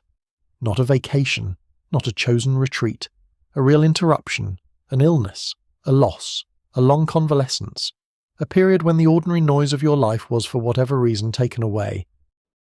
What did you discover in that quiet that you had not known before? I ask because I think the rescuer, for all its harm, has something to say to us about the conditions under which we come to know ourselves, and about how rare those conditions have become. We have in our world almost endless distraction, almost endless small comforts, almost endless ways to avoid sitting alone with our own minds. The Victorian woman in her sealed bedroom would have envied us, and we, in turn, sometimes notice that we have lost something she had, in spite of everything. The forced encounter with the self, the terrible, productive silence in which a person finally hears what she has been thinking all along. I'm not proposing, of course, that we go back to the rescuer. The cure was a bad idea, as we will continue to see. I am proposing only that we notice what was happening in the bedrooms that the doctors had not planned for. The patients were thinking. They were thinking carefully and clearly, and in some cases dangerously well. and what they were thinking when they emerged would slowly change the world around them. Let us follow some of those thoughts now out of the bedroom and into the world, into the writing of women who lived through this, into the medical profession's slow, embarrassed reckoning with what it had done, and into the long aftermath of the cure. There is more to see and more to feel before we are done tonight. The first patient I want to take you to after Charlotte is not as famous as Charlotte. She did not write a story that became a fixture of American literature classrooms. She did not become a public figure. She lived a quieter life mostly, and the record we have of her time in the rescue comes from a few letters preserved in a family archive, and from the diary she kept in secret during the cure itself, against the explicit instructions of her doctor. Her name, for tonight, will be Anna. She was 29 years old when she was sent to a private clinic in Boston in 1891. She was the wife of a Massachusetts judge. She had 3 children, all under the age of 7. She had, by her own account in the diary, been struggling for about 2 years before her cure was prescribed. She had begun to weep at unexpected times, in the parlour, in the kitchen, while writing letters. She had begun to sleep poorly. She had lost interest in food. She had, on one occasion that her husband described in a letter to his sister, sat for nearly 3 hours at the breakfast table without speaking, looking at the table, while the children were taken away by the nanny and the morning passed around her. Her doctor, a Boston man trained in Mitchell's methods, prescribed the cure. She was sent to a small private clinic near the city, where she would have a room of her own, a nurse and the standard regimen. The diary she kept during the cure is one of the most interesting documents I have ever read about this particular medical experience, because it is so specifically not about the doctor and not about the prescription. It is about Anna, about what she was thinking, about what she was feeling, about what she discovered in the quiet that she had not realized she knew. The first entries are short and hesitant. She writes mostly about the practical details. The food. The nurse whom she likes calls Mrs. Doyle. The room, which has a narrow window looking out at a stand of birches. The smell of the clinic, which she describes as a combination of clean linen, beef broth, and something else she cannot quite identify but which she suspects is camphor. By the end of the first week the entries are getting longer. She has, by now, begun to think more clearly than she has been able to think in years. She writes about her children, not just about missing them, although she does miss them, but about the particular ways in which the work of mothering them has, she now realizes, almost completely consumed her. She writes a sentence I find heartbreaking. She writes, "I have not, I think, had a thought that was simply mine, not in service of some other person since before Edmund was born. Edmund was her oldest, then 6. 6 years. 6 years without a single thought that was, in her own estimation, hers alone." She's not blaming the children, in the diary. She loves the children. She's observing with a clinician's clarity what the structure of her life has actually demanded of her interior. Every thought, for 6 years, has been about someone else. What does this child need? What does that child need? What does my husband need?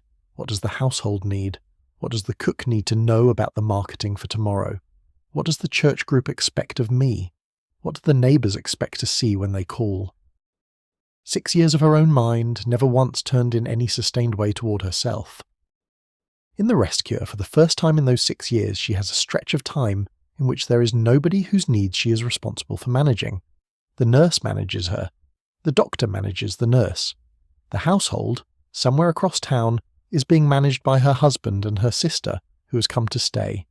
She has been, in a strange way, given a vacation from being responsible for anyone. And in that vacation, although the doctor would be horrified to hear it described that way, she begins to find out who she is. She writes, in week 2, about her husband, with tenderness, with clarity.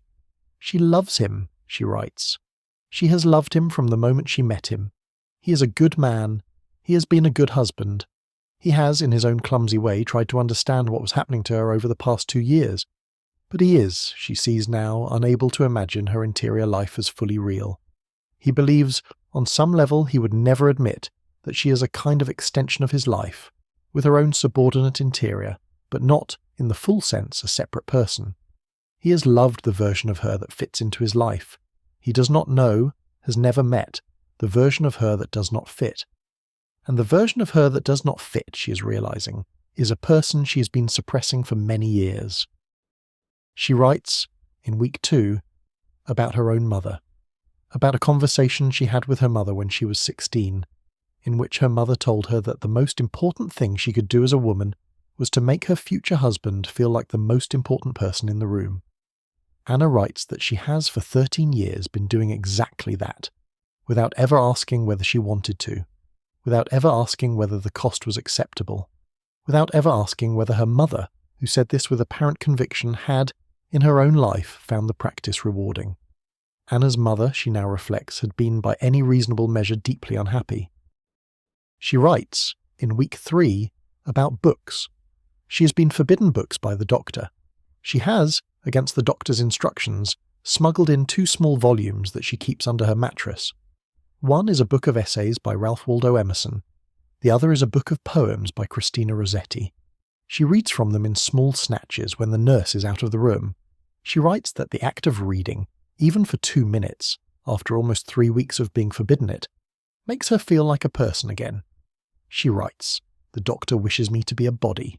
The books remind me that I am not." By the end of week 3, Anna has come to a conclusion that she puts in the diary in a single line. The conclusion is this: the cure is the disease. She does not mean by this that resting in bed has caused her to be unwell. She was unwell when she arrived. She means something more specific. She means that the underlying logic of the cure, that her mind was the problem, that her interests and her thoughts and her engagement with the world had broken her, that what she needed was to give up all of that and become a docile body, was the same logic that had, slowly over 13 years of marriage, broken her in the first place. She had been, all along, suffering from being asked to be small. The cure, in its insistence that she become smaller still, was simply another iteration of the original injury. This is the insight that, when women managed to reach it, transformed them. Not all women reached it. The cure was, after all, designed to prevent exactly this kind of insight. But for those who did, the insight was permanent. Once a woman had seen, with her own eyes, the way the cure mirrored the world that had produced her illness, she could not unsee it. She could go back to the world after the cure was over. She could, in many cases, resume what looked like a normal life. But she would never again, in her own interior, accept the framework that had been imposed on her. She had seen behind it. Anna left the clinic after 6 weeks. She gained, in the doctor's records, 8 pounds. She walked, on the day of her discharge, with a steadiness she had not had on arrival. The doctor declared the cure a success. Her husband paid the bill, which was substantial. Anna went home. She picked up the children. She resumed the household.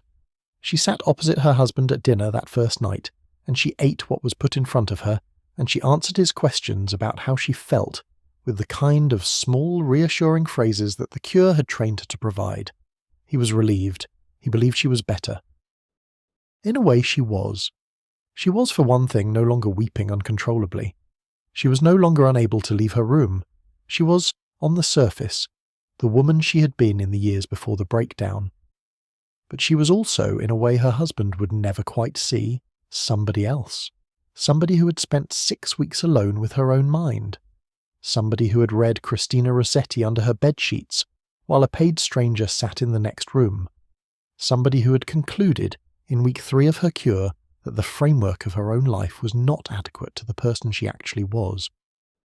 She did not leave her marriage. Most women in her position did not. The legal and financial and social costs of leaving were, in 1891, almost prohibitive. She did, however, begin to do small things. She began, in the year after her cure, to take long walks alone, which she had not done before. She began to read, openly now, in the evenings.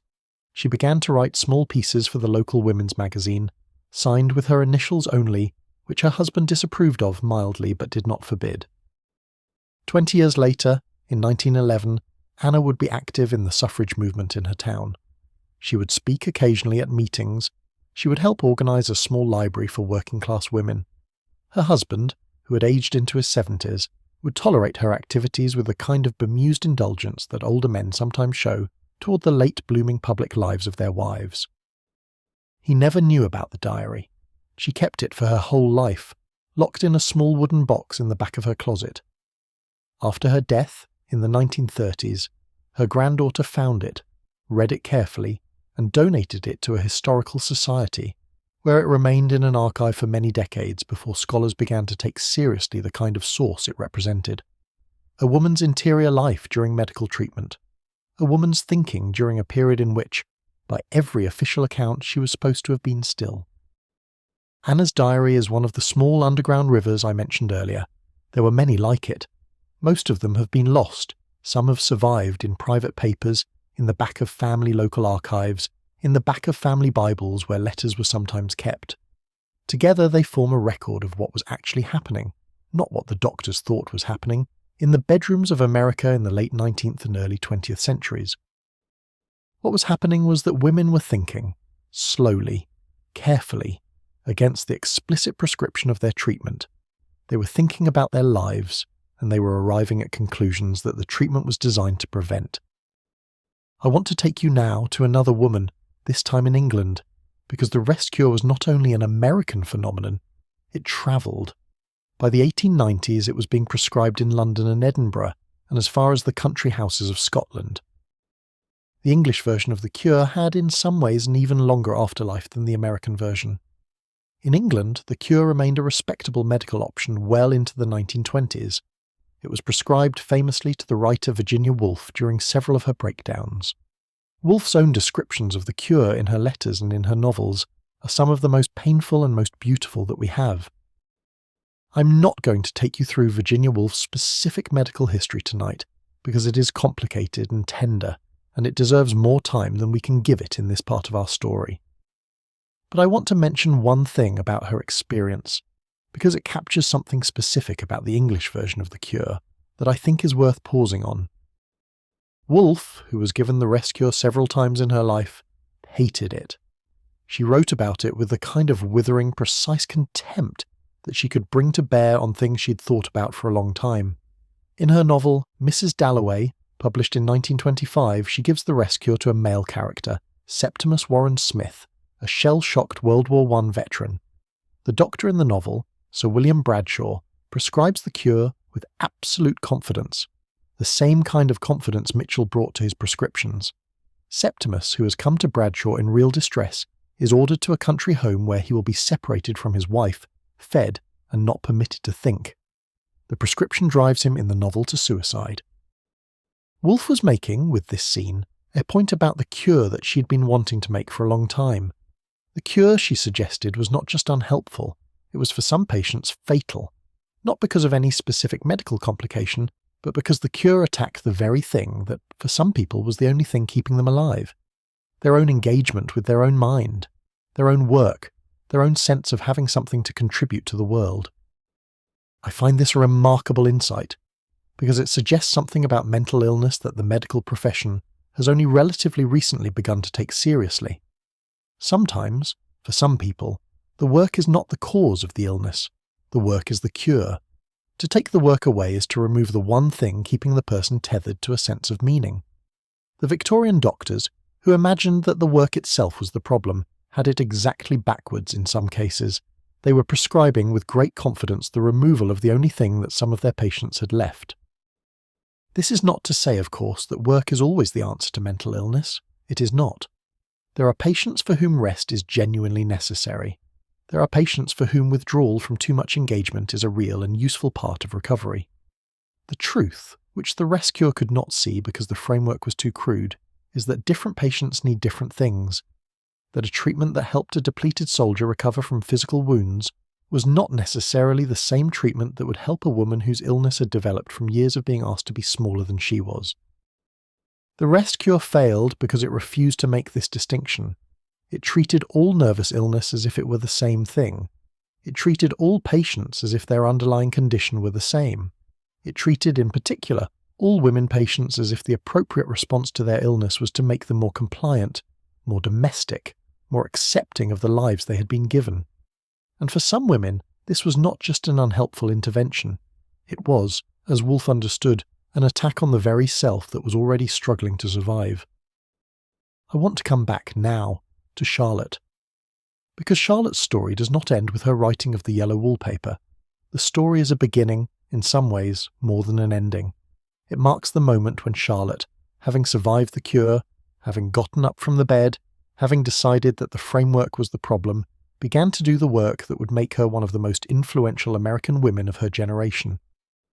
She wrote and lectured for the next 40 years. She wrote books on women and economics, arguing that the economic dependence of women on men was the root cause of much of what the medical profession was treating as nervous illness. She wrote books on the home, arguing that the structure of the private household, in which women were expected to perform unpaid labour that could not be measured, valued, or exchanged in the broader economy, was a recipe for exactly the kind of slow, dull, grinding misery that produced breakdowns. She wrote a utopian novel called Herland, in which she imagined a society of women who lived without men and produced, by some magical reproductive arrangement, only daughters. The novel is strange and wonderful and impossible to summarize, but its underlying argument is that women, given the freedom to organize a society according to their own values, would produce something quite different from the society that had been built by men. She lectured all over the country. She was invited to speak at universities, at women's clubs, at progressive political meetings. She became, by the early 1900s, one of the most well-known women in American intellectual life. She was not always happy. The depression that had brought her to Mitchell in the first place returned, periodically, throughout her life. She managed it in the way that we now understand many people manage chronic mental illness, by staying engaged with her work, by maintaining her relationships, by understanding that the depression was a thing that came and went, and that her job was to keep functioning around it as best she could. She remarried, in 1896, a younger man named Houghton Gilman, who was her cousin and who had loved her for many years. The marriage was, by every account, happy. He understood her work, he supported it. He did not, like her first husband, expect her to fold herself into a conventional shape. They lived together for 38 years, until his death in 1934. She was by then 74 years old. A year after Houghton's death, Charlotte was diagnosed with breast cancer. She'd been, in the years since her own brush with the rest cure and her early writings, an advocate for what she called rational suicide. She believed that a person who had lived a full life, who was facing a painful and inevitable decline, had the right to choose the time and manner of her death. She had written about this in essays. She had thought about it carefully. When her diagnosis came, in the spring of 1935, she made her decision. She arranged her affairs, she wrote her final essays, and on the 17th of August 1935, in her home in Pasadena, California, she took her own life by inhaling chloroform. She left a note that said simply that she had preferred chloroform to cancer. The note in its way is the final answer to Dr. Mitchell. He had told her, almost 50 years earlier, to never again touch pen, brush, or pencil as long as she lived. She had spent the next 48 years doing exactly the opposite. She had touched the pen every day. She had written essays, books, novels, lectures, letters by the thousand. She had used her mind as fully as any woman of her generation had used hers. And at the end, when she was facing the choice of how to leave the world, she had chosen, again, to act on her own terms, on her own schedule, according to her own understanding of what made her life hers. She had not, in any sense Mitchell would have recognized, accepted his prescription. I want to end this part of the story with something Charlotte wrote late in her life about the rest cure. She had written about it many times. Every time she did, she returned to the same set of feelings. Anger, mostly. Anger at the doctor, at the framework, at the wasted years she had spent trying to follow a prescription that was, in her view, an act of harm dressed up as care. But she also wrote in her later years with something more complicated than anger. She wrote with a kind of weary gratitude. Not gratitude to Mitchell, never gratitude to him. Gratitude instead to the experience itself, to the long quiet weeks in the bed, the wallpaper, the silence, the forced encounter with her own mind. She had not, she wrote, gone to Mitchell expecting to find herself. She had gone expecting to be cured of being herself. And she had been, instead, as she put it, returned to herself by the very treatment that had been designed to take her away from it. The doctor had failed in the deepest sense. He had not made her smaller. He had by accident given her the conditions in which she discovered how much larger she actually was. She wrote in one of her late essays that the rest cure had been the worst thing that ever happened to her, and it had been, in some ways, the making of her. Both things, she wrote, were true, and the gap between them, the gap between intended outcome and actual outcome, was the gap into which her life had unfolded. I find that thought, in the way she put it, to be one of the most generous things she ever wrote. Generous not to Mitchell, but to her own younger self. The young woman who lay in that Providence bedroom in 1887, weeping at the wallpaper, terrified of the prescription, unable to imagine how she would ever get up. That young woman had not known at the time what the experience would teach her. She had thought she was being broken. She had been, in some ways, broken. But the breaking, against every intention of the man who had prescribed it, had also been the beginning of a long, deliberate, lifelong rebuilding. This is, I think, the deepest thing the rest cure has to teach us. Not because we should ever return to it. We should not. But because it shows us something about the strange, unpredictable, mostly invisible work that suffering sometimes does in lives where everything else has been arranged to prevent reflection. The cure was supposed to silence women. For some of them, it became the place where they finally heard themselves. There is one more dimension to the story of the rest cure that I want us to look at carefully tonight, before we begin to draw our threads together. It is the dimension that historians have for a long time called the medical question. The simple, blunt question. Did the cure work? The answer, when you go looking for it in the historical record, is more complicated than either side of the old argument would have liked. The cure, as I have been describing it, was a treatment with a particular shape. 6 to 8 weeks of bed rest, heavy feeding, massage and electrical stimulation, isolation, the systematic removal of intellectual and physical activity. Did this work? The honest answer is that by the standards of 19th century medicine, it did appear to work, often. Patients who arrived at the cure thin, exhausted, depressed, and unable to function frequently emerged 6 weeks later heavier, calmer, more capable of basic daily tasks. Doctors, observing this, drew the conclusion that the cure was effective. They published case studies. They wrote testimonials. They built reputations on the visible improvement of the women who came through their clinics. But what was actually happening when a woman did appear to improve under the cure was usually something more specific than the doctors realized. She had been, in many cases, severely physically depleted. The Victorian middle-class woman's life included, among many other things, real and unrelenting physical labour. The supervision of a household, in an era before any of the labour-saving devices we now take for granted, was a heavy job. The bearing and rearing of children, in an era of poor nutrition and frequent illness and limited contraception, was physically demanding in ways that left lasting marks on the body. The clothing of the era, especially the corsets, restricted breathing and digestion in ways that we now know caused real damage. When you took a woman who'd been living that life, and you put her in a bed for 6 weeks, and you fed her 4 quarts of milk a day, plus rich food, plus daily massage, you were going to see physical improvement. Her body was finally getting rest. It was finally getting nutrition.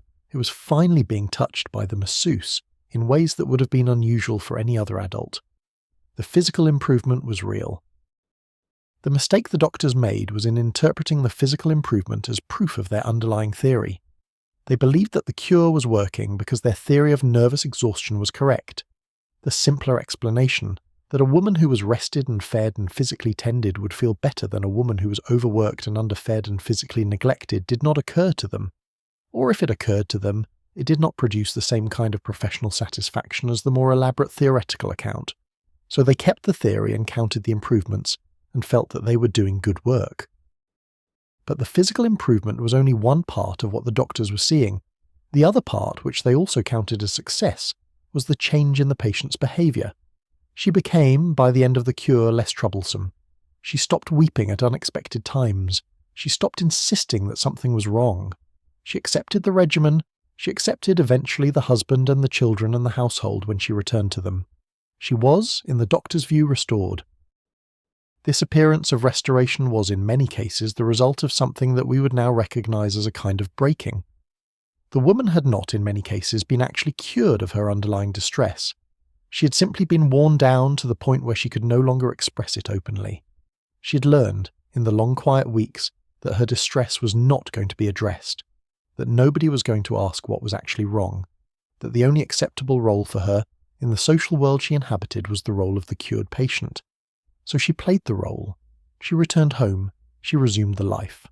And inside her, the original distress, unaddressed and unspoken, sometimes simply went underground, where it would surface again later, often in a different form, leading to a second prescription of the cure, and a third, and sometimes, in extreme cases, to the asylum. This is what historians who have studied the rest cure carefully have found, when they have gone back through the patient records and the family letters and the diaries that have survived. The cure worked, in the limited sense that it produced visible short-term improvement. It often did not work in any deeper sense. The women who emerged from the cure looking better often were not actually better. They were in many cases suppressed, and the suppression, over time, took a toll that the original illness might not have taken. There were also, of course, women for whom the cure caused outright harm in ways that everyone could see. Women who emerged from 6 weeks of bed rest with muscles so wasted they could not walk normally for months. Women who developed bed sores during their cures. Women who, in the prolonged isolation, suffered something we would now recognize as depressive episodes that they had not been suffering before they were cured. Women who, in extreme cases, lost contact with themselves so completely that they were eventually committed to permanent institutional care. The medical profession was slow to register these failures. The framework that had produced the cure was too well established. The doctors had too much invested, professionally and intellectually, in the theory. When patients did badly under the cure, the explanation was that they had been too far gone to be saved, or that they had not adhered properly to the regimen, or that they had some unrecognized constitutional weakness. The cure itself was rarely questioned. But by the early 20th century, cracks had begun to appear. Younger doctors trained in the new traditions of psychotherapy that were emerging in Europe and America began to suggest that the rest cure might be missing something important. Sigmund Freud, in Vienna, was developing a different kind of treatment for nervous illness, one in which the patient was encouraged to talk at length about her own life. The early psychoanalysts looked at the rest cure and saw in it something close to a perfect inversion of what they thought patients actually needed. Where Freud wanted patients to articulate in detail the buried experiences and feelings that were producing their symptoms, Mitchell wanted patients to stop articulating anything at all. Where Freud believed that talking was the cure, Mitchell believed that silence was. It is not that Freud's approach was perfect. It was not. We have spent the last 100 years correcting and refining and in some cases discarding parts of what the early psychoanalysts believed. But Freud's basic insight, that the patient's own account of her life mattered, that her symptoms were communications, that the work of healing involved listening rather than silencing, was a profound shift in the framework of treatment. And once that shift began to take hold, the rest cure began to look, even to many in the medical profession, like a primitive and possibly cruel approach. By the 1920s, the cure was in serious decline. By the 1930s, it was largely abandoned. Some clinics, particularly in England, continued to use modified versions of it into the 1940s, but the approach was no longer the standard. The medical profession had begun, slowly, and with the kind of reluctance that any profession brings to admitting it has been doing something wrong for 50 years, to move on. There is a passage in a medical text from 1928 that I find quietly devastating. The author, a young psychiatrist trained in the new methods, is reviewing the history of the rest cure. He is, by the standards of the profession, polite about it. He acknowledges that Mitchell was a great clinician. He acknowledges that the cure helped some patients. But he then writes, in a single sentence that seems to come from a different register than the rest of the paragraph, that the cure also produced, in his clinical experience, a great many patients who, having survived it, would describe it for the rest of their lives as the most damaging thing that had ever happened to them. The most damaging thing that had ever happened to them. Not the illness itself, the treatment. I read that sentence and I think about the women whose voices I have heard in the writing tonight. Charlotte, Anna, the unnamed 26-year-old in the Philadelphia bedroom, the thousands of others whose names we will never know, who lay in beds for weeks at a time being fed by paid strangers, watched by paid nurses, watched over by doctors who were certain they were helping. Each of those women, the young psychiatrist suggests, would, if asked years later, describe what had been done to her in those rooms as the most damaging thing she had ever experienced. The cure, in other words, was its own injury. The women who came in distressed left, in many cases, more distressed. They left distressed in a particular way, a way that was harder to recognise because it was wrapped in the language of having been helped. But the distress was real, and it followed them for the rest of their lives. The legacy of the rest cure is, I think, that it taught the women who survived it a particular kind of vigilance, a particular kind of suspicion of authority, a particular knowledge of what it felt like to be unheard by the very person who was paid to listen, and this knowledge, transmitted in fragments through letters and stories and the lives of daughters who watched their mothers come home from the cure changed in ways their fathers did not see, became part of the long preparation for the women's movement of the 20th century. When women began to organise in the early 20th century around the idea that they had the right to vote, the right to control their own bodies, the right to professional education and employment, they were not arguing in a vacuum. They were arguing on the basis of a long, accumulated, mostly underground experience of what happened when women were treated as if their interior lives did not really exist. The rest cure was one of the most concentrated and visible examples of this treatment. It was, for many of the women who lived through it, the experience that made everything else clear. Their voices did not count. Their symptoms were not communications but problems. Their distress was not a message but a malfunction. And the response, when it came, was not just political, it was also intimate. Women began to insist in their own marriages, in their own friendships, in their own writing, that they had the right to be heard differently, that they had the right to a doctor who would ask them what was wrong before he prescribed, that they had the right to a husband who would consider that her tiredness might mean something more than that she needed to lie down. This insistence, accumulated across thousands of lives, eventually changed medicine, not all at once, not even smoothly. But gradually, over decades, the framework that had produced the rest cure was replaced by frameworks that, while imperfect, took the patient's account of her own experience as a starting point rather than as a problem to be silenced. We are still, of course, in this work. Medicine, even today, sometimes fails women in particular ways. Studies in the late 20th and early 21st centuries have repeatedly shown that women's pain is taken less seriously than men's, that women's symptoms are more likely to be attributed to psychological causes than men's similar symptoms, that women wait longer for diagnoses and longer for treatment. The shadow of the rest cure, in other words, is still there. The framework that produced it has been formally discarded. The habits of perception that produced the framework have been harder to dislodge. But the work continues, and I think part of what makes it possible to continue is that we have, in the writings of women like Charlotte, in the diaries of women like Anna, in the novels of women like Virginia Woolf, a record of what the failure looks like. We can read these women, we can hear them, and we can, in the most basic sense, refuse to let what was done to them be done again, in the same way, in our own time. I want to take you now, in this final long stretch of our story, into the bedroom one more time. Not the Philadelphia bedroom of 1873, not the Boston clinic of 1891, not the country house of 1905 where Virginia Woolf was sent for her own version of the cure. A bedroom that is, in some sense, a composite, the bedroom that all of these women shared, in different houses, in different decades, in different countries, the bedroom of the rest cure itself, the interior of the experience.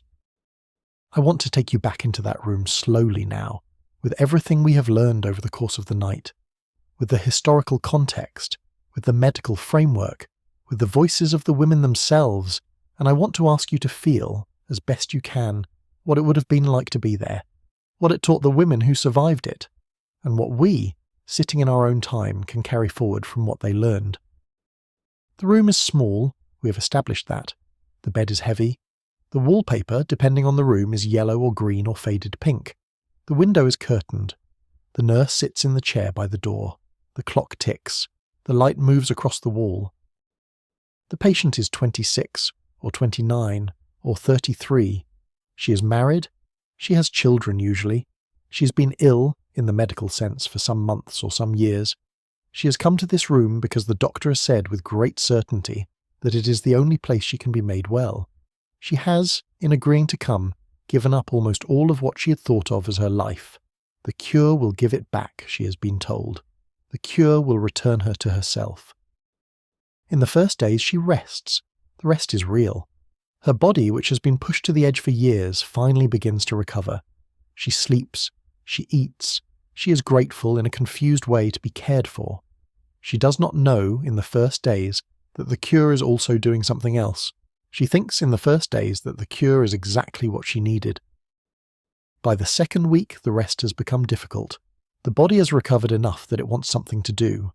The mind, which had been too tired to work properly, is starting to work properly again.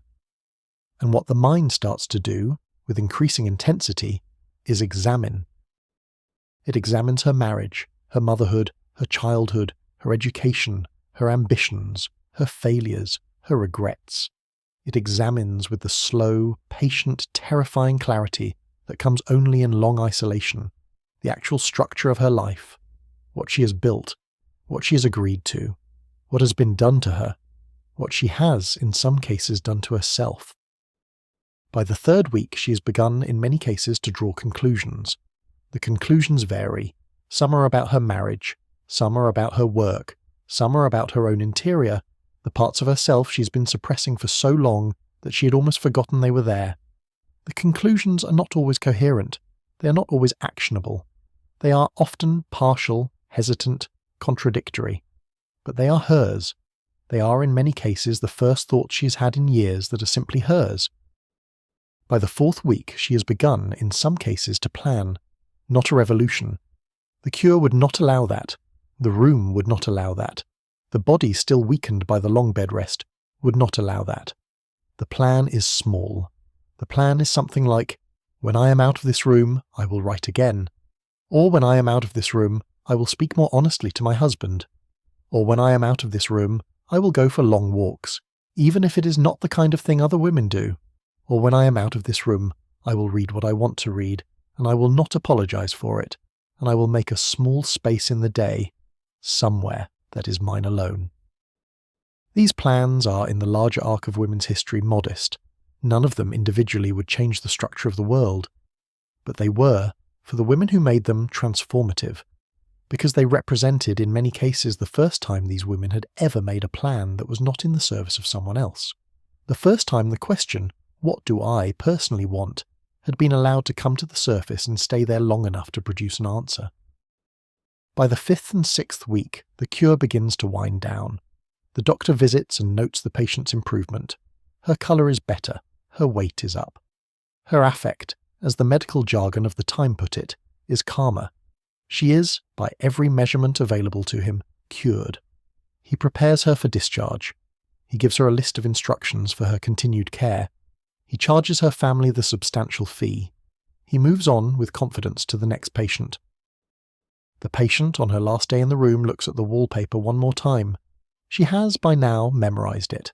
She knows every flaw, every place where the pattern fails to match, every spot where the paste has shown through. She knows the room better than she has ever known any other room in her life. She has spent more concentrated hours in it than in any other space. She does not, in most cases, hate the room. The hatred, if there is hatred, is for the framework that brought her there. The room itself has become something stranger and more complicated. It is the room in which, against the doctor's intention and against her own initial expectation, she found herself. The room in which she was forced to listen to her own mind. The room in which she discovered, sometimes for the first time, that her own mind had things to say. She leaves. She goes home. She picks up her life. The life looks, on the outside, like the life she left. The same house, the same husband, the same children, the same neighbours, the same household routines, the same expectations. The cure has, in this sense, returned her to exactly the place she came from. But she is not the same. She has a secret now. She knows what her own mind sounds like when it is not being interrupted. She knows what her own mind thinks when it is not being managed. She knows, with a clarity that no daily life had ever permitted, what she actually wants. And what she actually wants is, in many cases, not what she has. She does not, in most cases, leave. The world will not let her leave easily. Her economic situation, her legal situation, her social situation, all conspire against any large gesture of change. So she stays. She runs the household. She raises the children. She sits at the dinner table opposite her husband. She does, for the most part, what she has always done. But in the small spaces, in the cracks of the day, she does something different. She reads in the late evening when the household is asleep. She writes in a notebook she keeps in the back of her dresser drawer. She walks in the afternoons when the children are with the nanny. She thinks all the time with a clarity that the rescuer had given her by accident and that no one now can take away. She raises her daughters, when she has daughters, with a different awareness. Not in most cases with any explicit teaching about what she's learned. The framework of the time would not have permitted that. But with a quality of attention to her daughters' interior lives that her own mother, in many cases, had not given her. She watches when one of her daughters at 14 begins to read books that are too difficult for her. She watches when one of her daughters at 16 begins to express opinions about the sermon at church. She watches, and she does not, in most cases, suppress what she sees. She does not insist that her daughter be smaller. She does not, in the way her own mother might have, transmit the expectation that the daughter's job is to fold herself into the smallest possible shape and prepare to be married into a life she did not choose. The daughter, in turn, watches her mother. The daughter sees something the mother does not always know she is showing. The daughter sees the mother reading late at night, in the kitchen, when she thinks the household is asleep. The daughter sees the mother writing, in the notebook she keeps in the dresser drawer. The daughter sees, without the words for it, that her mother is a person, with an interior, with a life that is not entirely about the household, even though the household is most of what shows on the outside. The daughter grows up. The daughter makes choices. The daughter in some cases makes choices that her mother at the same age would not have been able to imagine making. The daughter goes to college, when colleges become available. The daughter pursues a profession. The daughter delays marriage or refuses it, or chooses a husband who has been raised differently than her mother's husband was raised. The daughter votes in 1920, when American women finally win the right to vote.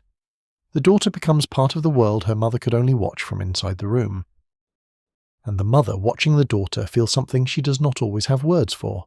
Pride, sorrow sometimes, at what she herself did not have, relief that the world is changing, a complicated layered feeling that is, in some sense, the long-delayed payoff of those weeks she spent in the bed, listening to her own mind, deciding things she would never quite be able to act on for herself.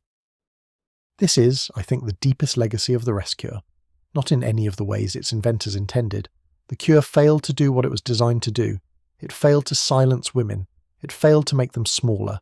It failed to return them to the framework that had produced their illness in the first place. What it did, instead, was give them, by accident, the conditions in which they came to know themselves more clearly than they otherwise would have, and the knowing, transmitted in fragments to their daughters, in scraps to their friends, in essays to their wider readers, in stories to the whole reading public, became part of the long preparation for the world we now live in. We do not now live in that world. We do not now send women to their bedrooms for 6 weeks because they are weeping. We have many problems in our own time with how medicine treats women. The problems are real. The work is not finished. But we do not have the rescue. We do not have, as a standard treatment, the prescription that a woman should never again touch pen, brush or pencil, as long as she lived. We do not have the framework that produced that prescription. We are in this the inheritors of a long, quiet, mostly underground rebellion. The rebellion of women who lay in their beds and thought their way out of the cure. The rebellion of women who picked up their pens, in defiance of medical advice, and wrote what they had been thinking. The rebellion of women who looked at their daughters and decided, even without words, that the daughter would not be folded into the same small shape that the mother had been folded into. We do not always see this rebellion in the history books. It happened mostly in private, in bedrooms, in secret diaries, in small choices that, individually, looked unremarkable, but added up, across thousands of lives and millions of small refusals, it changed the world.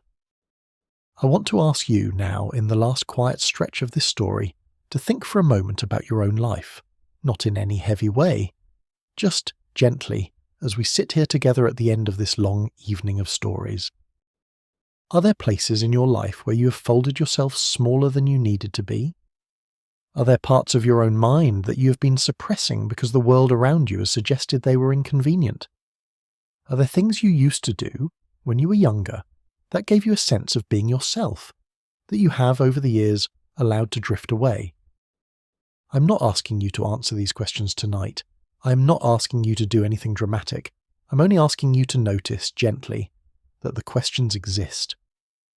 The women in the rest cure beds, at the end of long, quiet weeks, came to ask themselves questions like these. Some of them, in the asking, found their way out of the boxes they had been pressed into. Most of them did not, in any large external way. But all of them, by the asking, became more themselves. You do not need a rest cure to ask the questions. You can ask them in the quiet of your own night. You can ask them lying in your own bed, with your own ceiling above you, with your own breathing as the only sound in the room. You can ask them and you do not have to act on the answers. Not all at once, not even soon. You only have to know them. Knowing in the end was what the rest cure could not prevent. The doctors could control the body, they could control the schedule, they could control the food and the visitors and the books. They could not, in the end, control what the patient thought. And the patient, given enough time alone with herself, eventually thought her way to something true. What is true for you in this quiet hour in your own room with your own thoughts? You do not have to tell me. You do not have to tell anyone. You only have to notice it. To let it surface, the way a pattern in wallpaper surfaces when you look at it long enough. To let it be for a moment just a thing you know. The rest cure was a wrong answer to a real question. The question was, what do you do when a person is suffering under the weight of a life that does not fit? The answer Mitchell gave was to make the life smaller, until it fit. The answer the women themselves eventually gave, in their writing, in their living, in their slow refusal of the framework, was different. The answer was to make the life larger, to insist that the person, with her full and contradictory and inconvenient interior, was the thing that mattered, and that any cure that required the person to disappear in order to be made well was not, in any meaningful sense, a cure at all. There is a moment I want to take you back to because I have been thinking about it ever since I started working on this story. It is a moment that is not in any one woman's account specifically, but that I think captures something true about hundreds of these rooms. It is the moment, sometime in the second week of the cure, when the nurse leaves the room briefly. She has gone perhaps to fetch fresh water from the kitchen, or to consult with the housekeeper about the next meal, or to use the small staff room at the end of the hall for a few private minutes of her own. She will be gone for 10 minutes, maybe 20. She has left the patient alone in the room. This is not, by the standards of the cure, a violation. The patient is meant to rest, and resting alone is, if anything, a purer form of the prescription than resting under observation. The nurse has not abandoned her duties. She is simply, for a stretch of minutes, not in the room. The patient, lying in the bed, becomes aware of being alone in a way she has not been aware of it for weeks. The chair by the door is empty. The faint sound of knitting needles, which has accompanied her every waking hour for many days, has stopped. The room, for the first time in a long time, is hers. She does not, in most cases, do anything dramatic with this aloneness. She does not get up. She does not try to escape. She does not, in the first time it happens, even try to find a piece of paper. She's too weak in the second week for any of that. The cure has done its work on her body, and the body will not yet do what the mind, in its first stirrings of recovery, might want to ask of it. But she does something else in the silent room. She listens, to herself, with nobody else listening, with nobody else's expectations laid over the listening. She listens, perhaps for the first time in years, to what her own mind sounds like in a room with no other person in it. This is, I think, the first crack, the first place where the cure begins against itself to do something useful, because most middle-class women in this period had, in their daily lives, almost no experience of being alone in a room. Their lives were public. Their houses were public, in a way our houses are not. There were always servants, always children, always neighbours, always callers, always somebody. The architecture of their daily existence was a kind of constant low-level performance, and the performing self was the only self most of them had ever been allowed to develop. The rest cure by accident gave them something the rest of their lives did not. It gave them the experience of being in a room with no one watching, even for 10 minutes, even when they were too weak to do anything with the time. The fact of the aloneness itself was, for many of them, a discovery. Some of them wrote about it later. Charlotte, in her memoir, described the moments in her cure when the nurse was out of the room as moments of strange clarity. She did not, she said, do anything in those moments. She was too tired. But she noticed in the silence that she was thinking. Not the small managerial thoughts that had filled her days as a wife and mother. Different thoughts, slower, larger. Thoughts that, in the press of her ordinary life, had never had time to surface. She wrote in one passage I have never forgotten that during one of these brief solitary stretches she found herself thinking about the colour of the light in the room, not in any practical way, just observing the colour. The way the late afternoon light came through the curtain in a particular shade of amber, the way it fell on the wood of the bedstead and made the grain visible, the way it was beautiful, in a small, unhurried way, that she had not been allowing herself to notice for years because there had always been something else she was supposed to be attending to. And she thought with a small dim shock that she had been the kind of person who noticed these things once, when she was younger, before the marriage, before the household, before the long folding of herself into the shape that her life had asked her to take. She had been a person who noticed light. She had been a person who had ideas about colour and shape and the way that ordinary objects, when looked at properly, became beautiful or strange or interesting.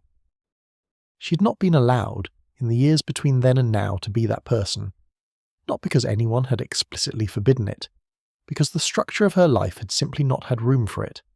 The noticing of a light is a slow activity. It requires that you not be doing anything else for a few minutes. It requires a kind of permission to let your attention wander where it wants to go, without producing anything, without serving anyone, without contributing to the running of the household, and that permission had not, in years, been available to her. The cure, against every intention, gave it back. It gave it back in the form of an enforced stillness so complete that there was nothing left for the attention to do but wander.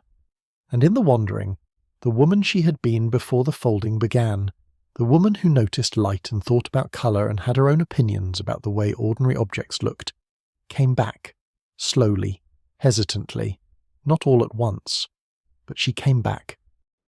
This is, I think, what some of the women who survived the cure most clearly took away from it.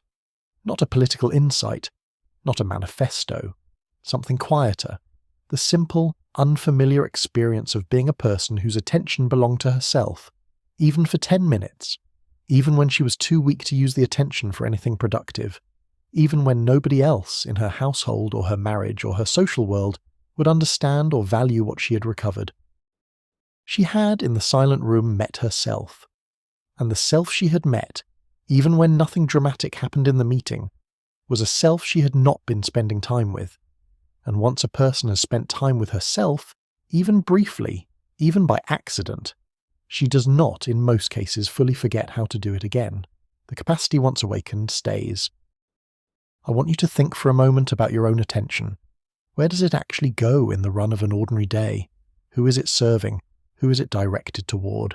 Where does it land in the spaces between the larger demands of your life?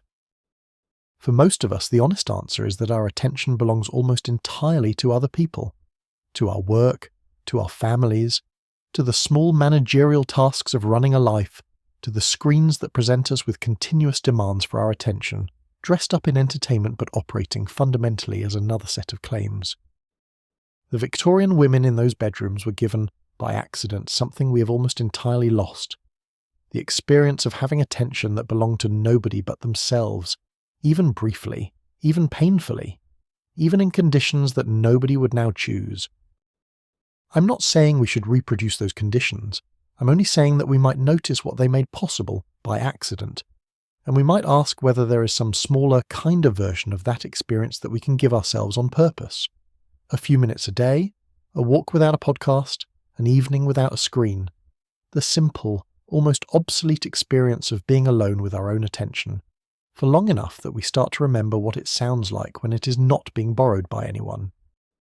The recovery of that capacity is, I think, the smallest possible inheritance the rest cure can leave us, not its prescriptions, its accidents, the good that the cure could not, despite its best efforts, prevent. There is something else I want to tell you about the bedrooms before we move on, something about the nurses themselves. The nurses who staffed the rescue were, in most cases, working women. They came from a different class than the patients they cared for. Many were widows or unmarried women without other means of support. The work paid relatively well by the standards of female employment in the period, but it was demanding. It required long hours, considerable physical labour, and the particular kind of patience that comes from spending all day with a person who is in many cases in some form of psychological distress. The nurses, in the standard accounts of the cure that come down to us from the doctors, are mostly invisible. They are mentioned as professional staff, as instruments of the cure, but they are not in those accounts given much interior life. They simply appear, perform their duties, and disappear when the patient is discharged. But the nurses, of course, were not invisible. They were people. They sat in chairs by doors for 10 or 12 hours a day. They watched their patients carefully. They came to know the patients in ways that the doctors, who visited briefly and left, did not. There is a small literature, mostly preserved in nursing journals and in the personal correspondence of nurses themselves, that gives us glimpses of what these women observed. And what they observed was, in many cases, considerably more nuanced than what the doctors who employed them believed. A nurse named Mary Henrietta Brennan worked in a Boston rescue clinic in the 1890s. She kept, like Anna, a private record of her patients in a small notebook that has survived in a Boston archive. The record is not, in most cases, sympathetic to the patients in the way we might expect. Brennan was a working woman, and her patients were wealthy, and the social distance between them was real. She sometimes wrote with mild contempt about the indulgences her patients had been allowed in their daily lives before the cure. She sometimes wrote with skepticism about how genuinely ill they were. But she also wrote, with the eye of someone who had seen many women come through the same room, observations that complicate the doctor's account considerably.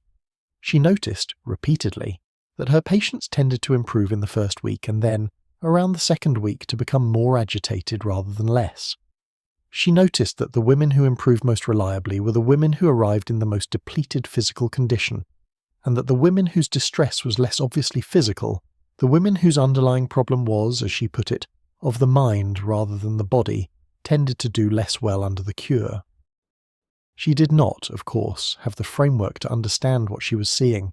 She did not know about depression, or anxiety, or post-traumatic distress, or the long shadow of unspoken grief, or any of the things we now have words for.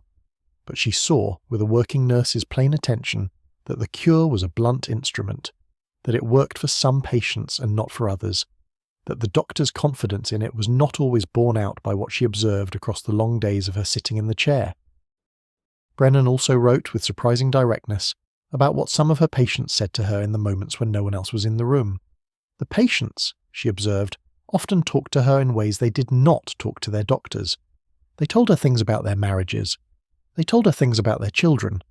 They told her things about themselves that they had, it appeared, been holding for years. She noted in one entry that this was difficult for her professionally. She was not, by training or by employment, a confessor. She was supposed to be supervising the regimen, not engaging in conversation.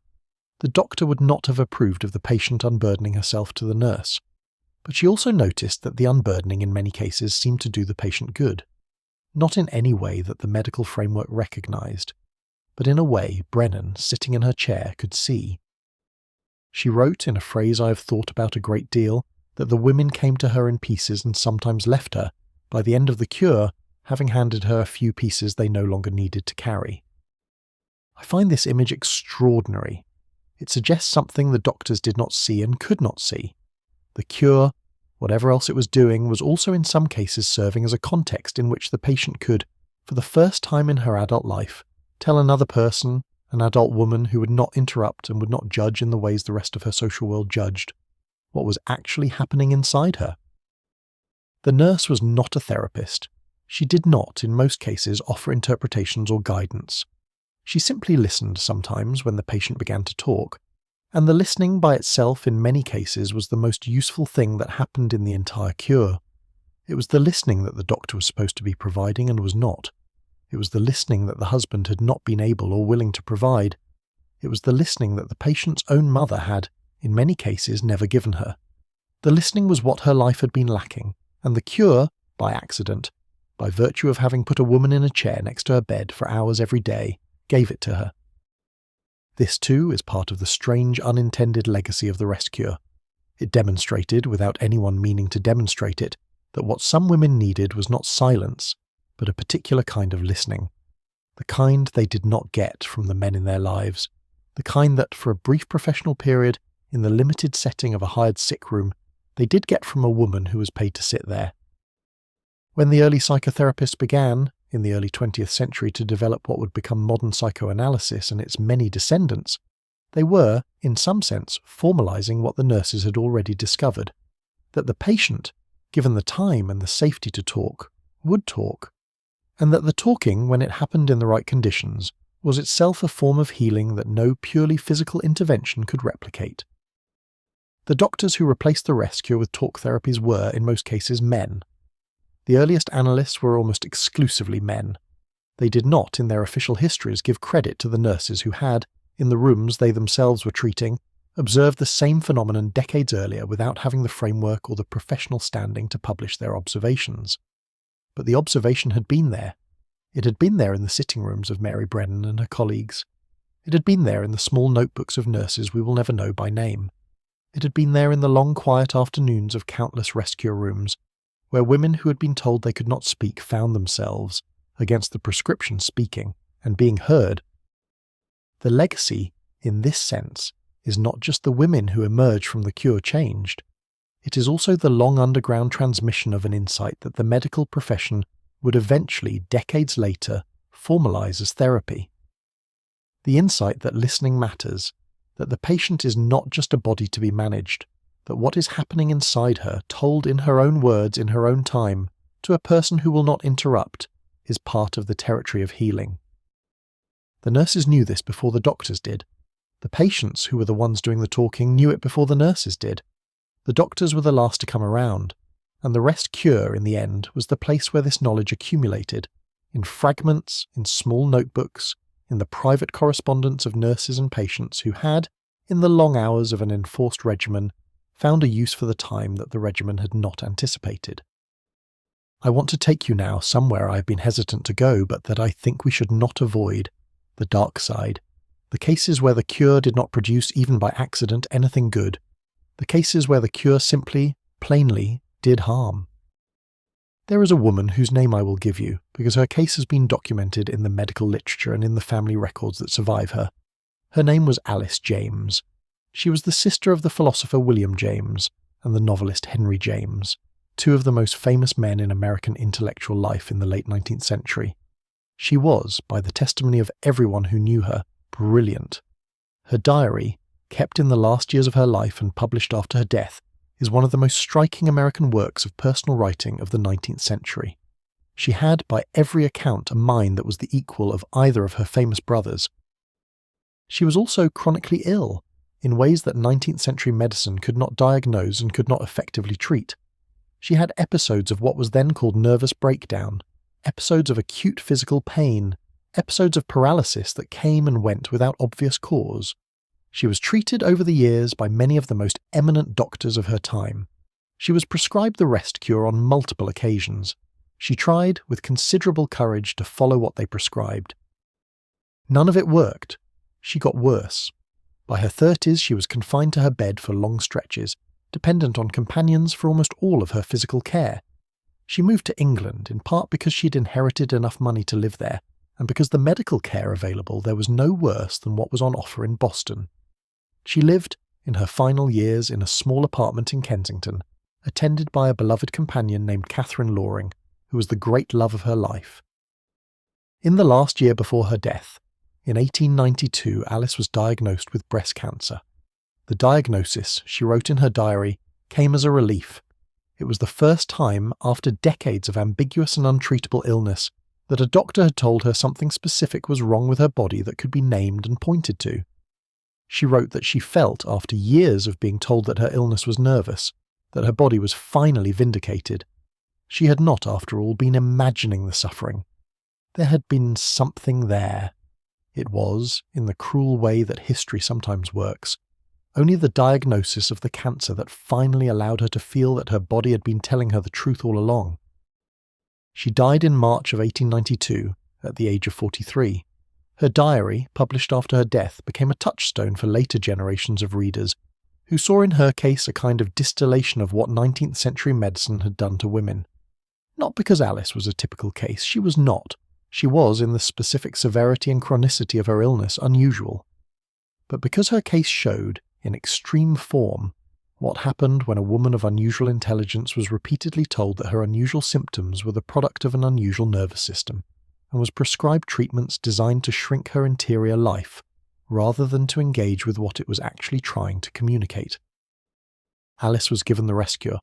She was given many other treatments. She was tried with electricity, with massage, with various medicines. None of it helped. The doctors moved on when their treatments did not work to the next patient. Alice stayed in her bed. She wrote in her diary, late in her life, that her doctors had failed her not because they were not skilled, but because they did not fundamentally believe she was a person whose interior life was real. They had treated her as a problem to be solved by techniques. The technique that might have helped her, the technique of being listened to with full and serious attention, was not in their professional repertoire. I think about Alice James a great deal when I think about the rest cure, because Alice was not a woman who could be easily fitted into the framework. She was too smart, she was too articulate, she was too clearly, when she had the strength to write, capable of seeing what was wrong with the medical attention she was receiving. The doctors could not, with Alice, hide behind the framework that worked with less articulate patients. They were forced, by her quality of mind, to either rise to the occasion or fail visibly, and they failed. This is part of what the rest cure cost. Not just the women whose lives were shrunk by it. The women whose lives were not saved by anything the medical profession could offer them in that era, because the profession was not equipped, conceptually or culturally, to meet them as persons. Alice was one of these women. She would almost certainly have been better served by a kind of attention that the early 20th century would slowly begin to offer, in the form of psychotherapy and of medical research that took women's chronic complaints seriously. But she was born too early. She lived in the era of the cure, and the cure, applied to her, was simply useless. I think of the women like Alice as part of the bill the cure ran up, the bill that the doctors did not pay and that the patients did, the bill that history has, in its long, slow way, been trying to read accurately ever since. There is one more story I want to tell you before we begin to close out our long evening together. It is a story about a doctor, not a patient. It is the story of a man named John Hilton, who was an English surgeon and physician, and who in 1863 published a book called Rest and Pain, in which he laid out a theory of medical treatment that bears, on its surface, some similarity to the rest cure that Mitchell would develop a decade later. Hilton was not a nerve specialist. He was a surgeon. His book was about how rest, applied to specific injured parts of the body, could promote healing. He used illustrations from his clinical experience, from cases of broken bones, infected wounds, damaged joints. His argument was that the human body, given rest and not interfered with too much, would in many cases do the work of healing itself. Hilton's book is still read by medical students today, more than 150 years after its publication, because the underlying observation is, in its limited way, correct. The body does have remarkable capacities for self-repair. Rest, properly applied to the right injury, does often do as much or more than active intervention. Hilton's gift was that he was a careful clinical observer, and he wrote about what he saw with precision. But here is what I want to point out. Hilton, who was the major 19th century writer on the medical use of rest, was scrupulous in the way he prescribed it. He did not prescribe rest as a general principle. He prescribed it for specific injuries, for specific durations, with specific endpoints. He observed, with care, how each patient was responding. He adjusted when his observations told him to adjust. He treated the rest as a tool, not as a doctrine. Mitchell, when he developed his cure for nervous illness in women, took the principle of rest, abstracted it from Hilton's careful contextual practice, and applied it as a doctrine. He prescribed rest for a category of patients defined more by their social position than by any specific identifiable medical condition. He prescribed it in standard doses for standard durations, regardless of how the individual patient responded. He treated the rest, in his hands, as a theory rather than a tool. The difference is enormous, and it is the difference in some sense between medicine that works and medicine that does damage. Hilton's approach, applied by careful clinicians to specific injuries, did much good and continues to do good. Mitchell's approach, applied by less careful clinicians to a vague and culturally constructed category, did much harm. The same word, rest, was used by both. The actual practices were quite different. The outcomes were quite different. I tell you this not to defend Hilton, who had his own limits and his own cultural assumptions, but to make clear that the failure of the rest cure was not a failure of the idea of rest itself. Rest, as a tool, can be useful. Stillness, as a practice, can be valuable. There are conditions under which the right amount of doing nothing is precisely what a body or a mind requires. The failure of the rest cure was a failure of how rest was applied. It was applied as ideology, not as observation. It was applied to silence patients, not to listen to them. It was applied with a confidence that the patient herself could not be trusted to know what she needed. The patient who knows what she needs is, perhaps, the foundational figure of all good medical practice. She is the figure that, in the rest cure, was systematically erased. The doctors did not consult her. They did not believe her account of her own experience. They prescribed for her on the basis of what they thought women like her required. When the medical profession began, in the early 20th century, to listen to patients again, to take seriously the testimony of the person being treated, to allow the patient's own words to be a starting point rather than a problem, the rest cure began to lose its grip. The cure could not survive a medical culture that listened. The cure required a culture that did not. And once the listening began, however imperfectly and however slowly, the cure became impossible to defend. This is, I think, one of the deepest things to take from our long evening together. The medical reform that eventually displaced the rest cure was not, in essence, a reform of techniques. It was a reform of attention. The new doctors did not have a better treatment for nervous illness, in any narrow sense. They had a better posture toward the patient. They were willing, in ways the rest cure doctors had not been, to take the patient seriously as a person who knew things about her own life that they did not know. This shift is still incomplete. It is still happening. It will in some sense never be finished. But the direction of the shift, away from prescriptions and toward listening, away from theories about the patient and toward conversation with her, is the direction in which medicine has been slowly travelling for more than a century. The rest cure, for all its harm, was the great late example of the older approach. It was the last spectacular flowering of medicine that did not listen. And its failure, embarrassing and slow, helped to make the new approach possible. We owe in this sense something to the women who survived the cure and wrote about it. To Charlotte, with her yellow wallpaper. To Alice with her diary. To Virginia with her novels. To Anna and the unnamed thousands, whose private records and small acts of refusal accumulated across decades into a kind of collective testimony that the medical profession could not in the end ignore. They wrote in their various ways the long letter that was finally read. They told the doctors, across the gulf of generations, what the women in the bedrooms had been trying to tell them all along. The cure is the disease. The framework is the problem. We are not, any of us, exactly what you have decided we are. The doctors eventually listened. Not all at once, not gracefully, often without acknowledging the source of their education, but they listened, eventually, and medicine slowly changed.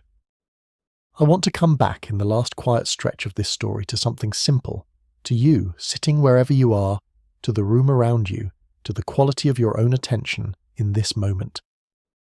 We have been together for a long time tonight.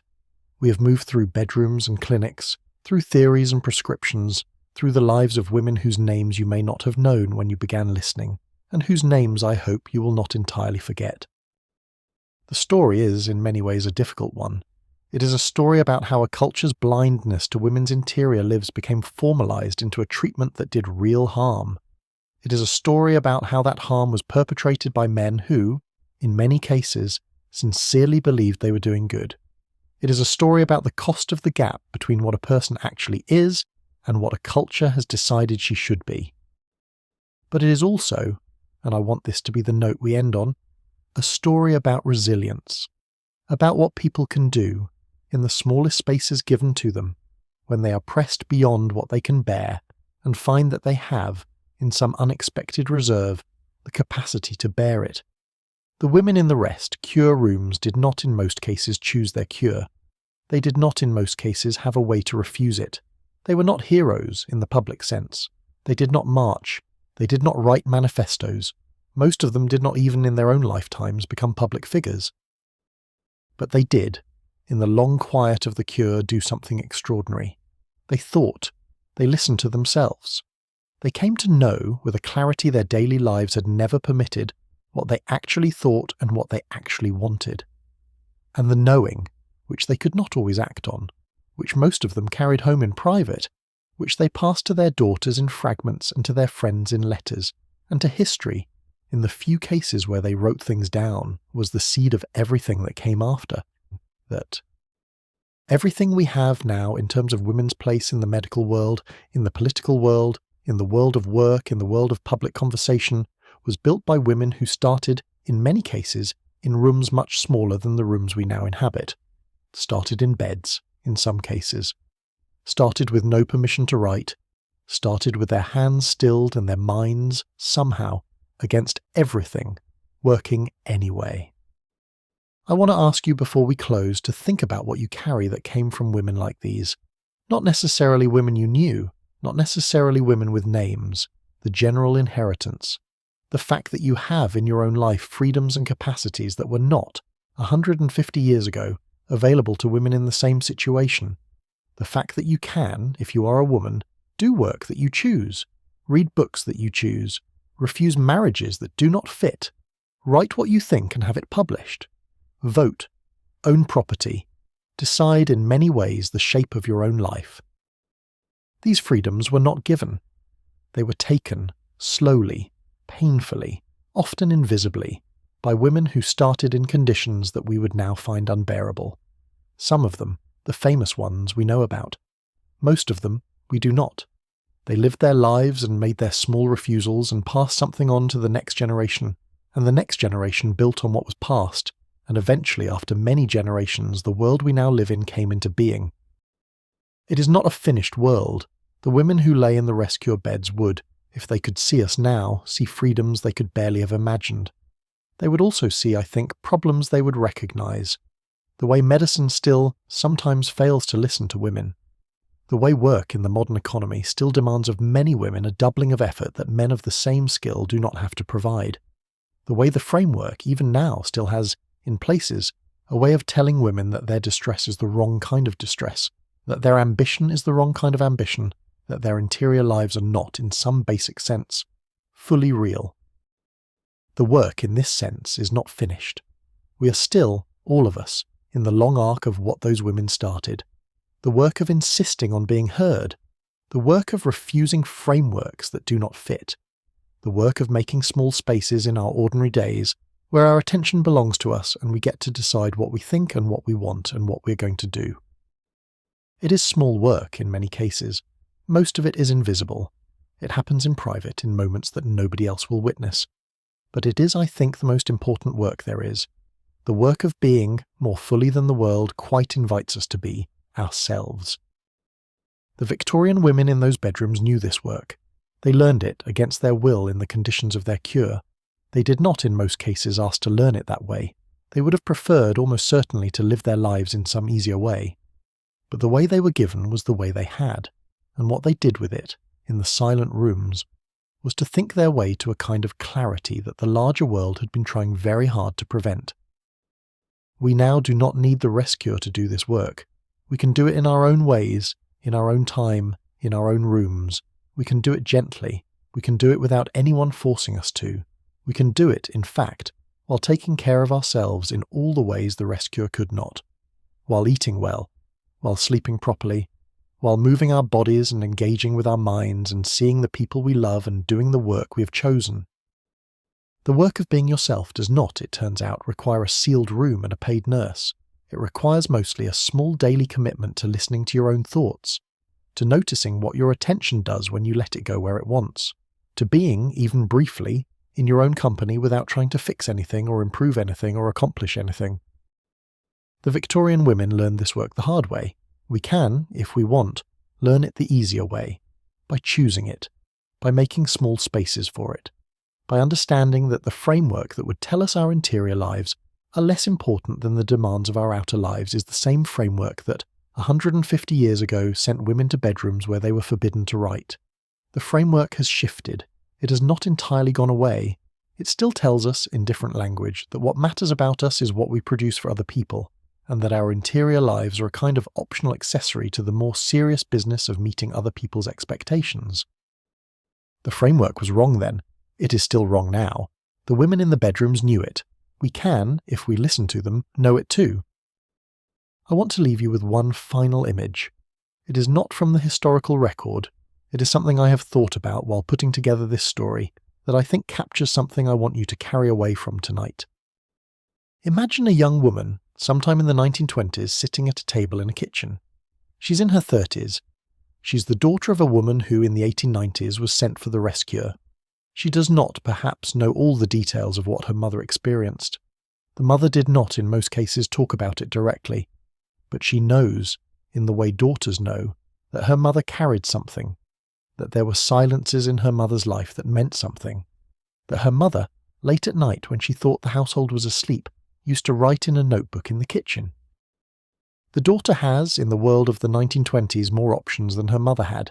She can vote, she can work, she has chosen, perhaps, not to marry, or she has chosen to marry differently, or she has chosen to wait.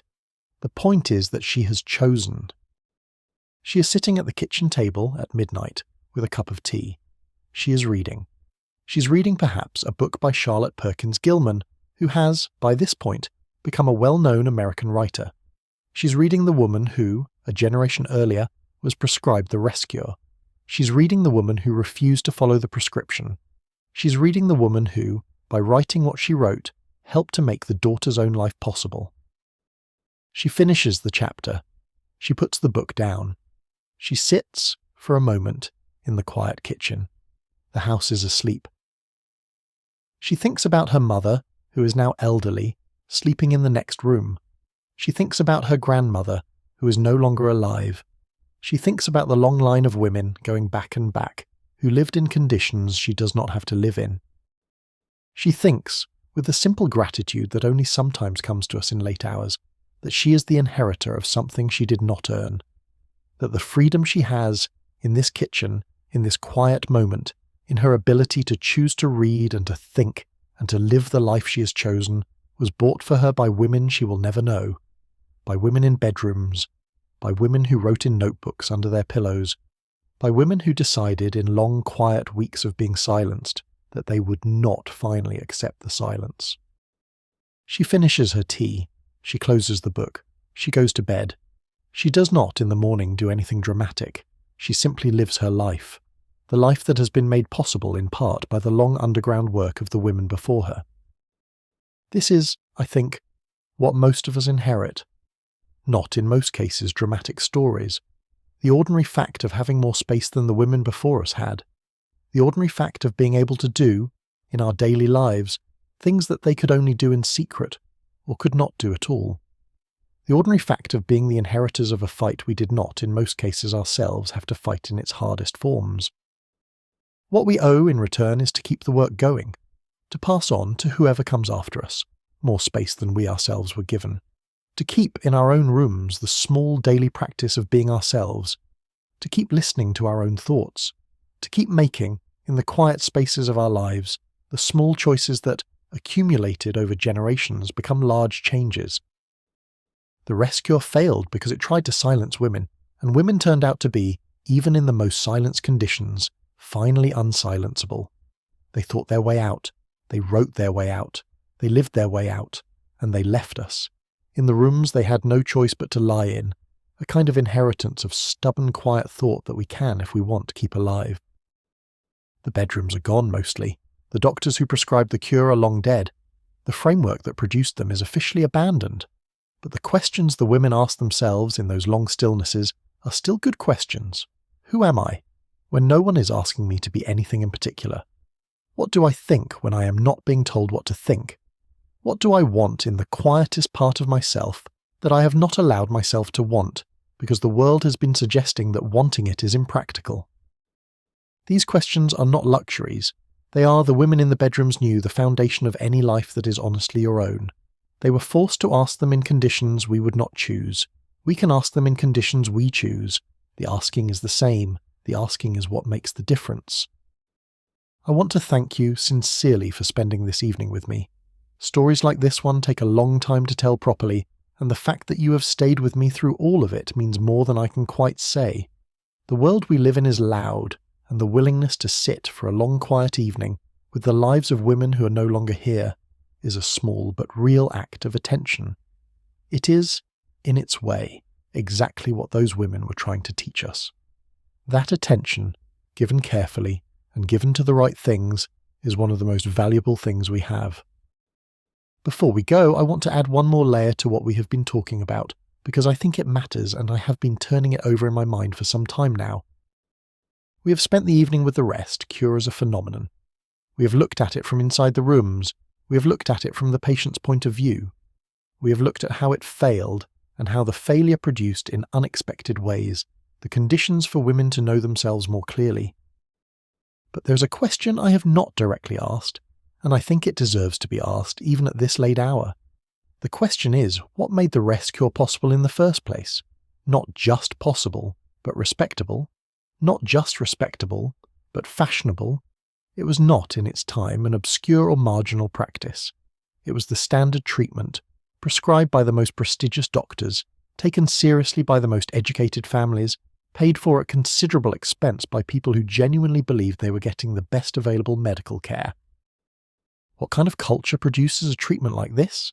What does it tell us about the world that made it? I think the answer is more uncomfortable than the simple version of the story suggests. The rest cure was not produced by a few bad doctors with peculiar theories. It was produced by a culture in which the basic question of what women were for had a particular kind of answer, and in which that answer was held with such confidence by so many people of such varied positions that it formed the unexamined background of almost everyone's thinking, including, in many cases, the women's own. The answer was that women were fundamentally in the service of others, of their husbands, of their children, of their households, of their communities, of the moral and reproductive work of the society. Their value in the framework was located in what they provided to others. The interior life, the part of the woman that was hers and was for nothing in particular, was treated as either irrelevant or as a luxury that the truly virtuous woman would voluntarily set aside.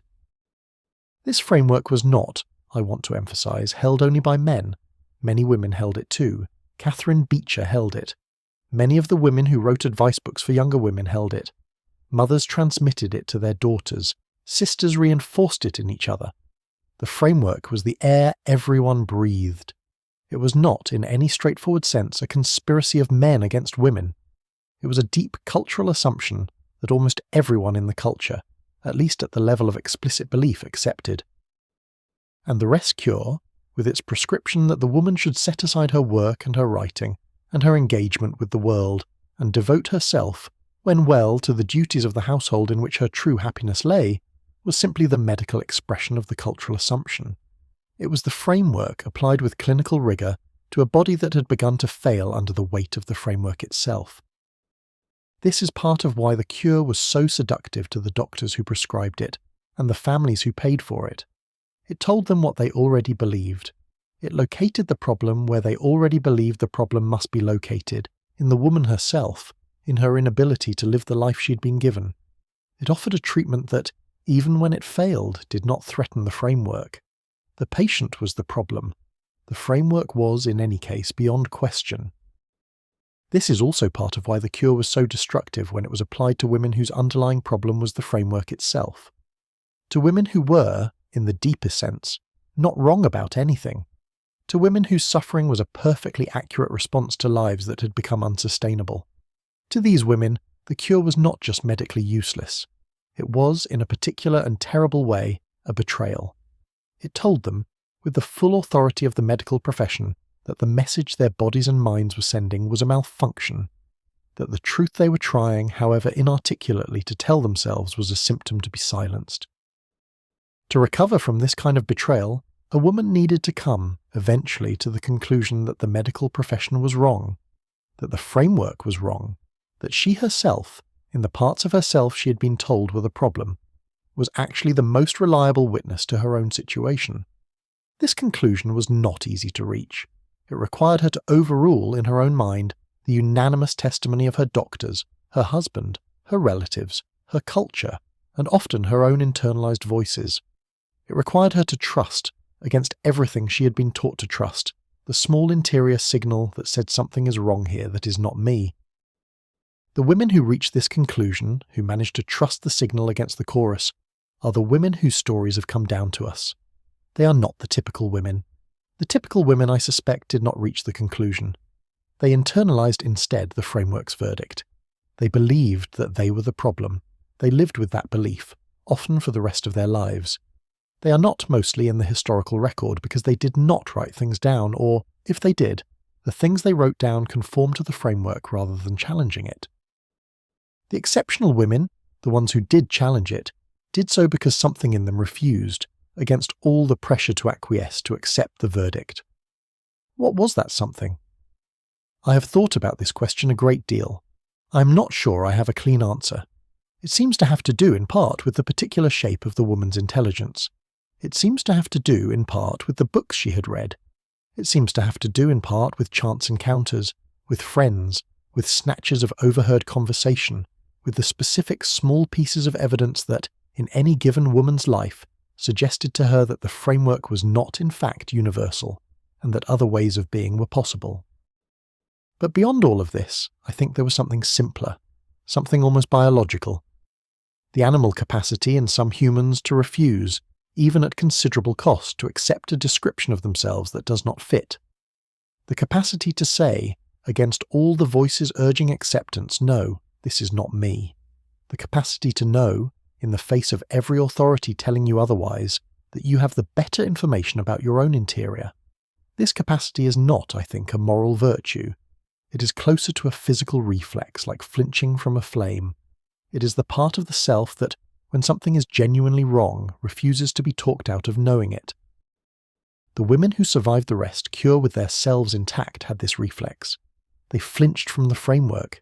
They refused to accept the description. They knew, in some unargued way, that the medical voices in the room were wrong. The knowledge, when it came, was not, in most cases, a triumph of reasoning. It was a kind of stubborn animal knowing. The body, in the bed, knowing what the doctors did not know. The mind, in the long quiet, refusing to be told what it was. And this refusal, this stubborn animal knowing, is what they passed on to us.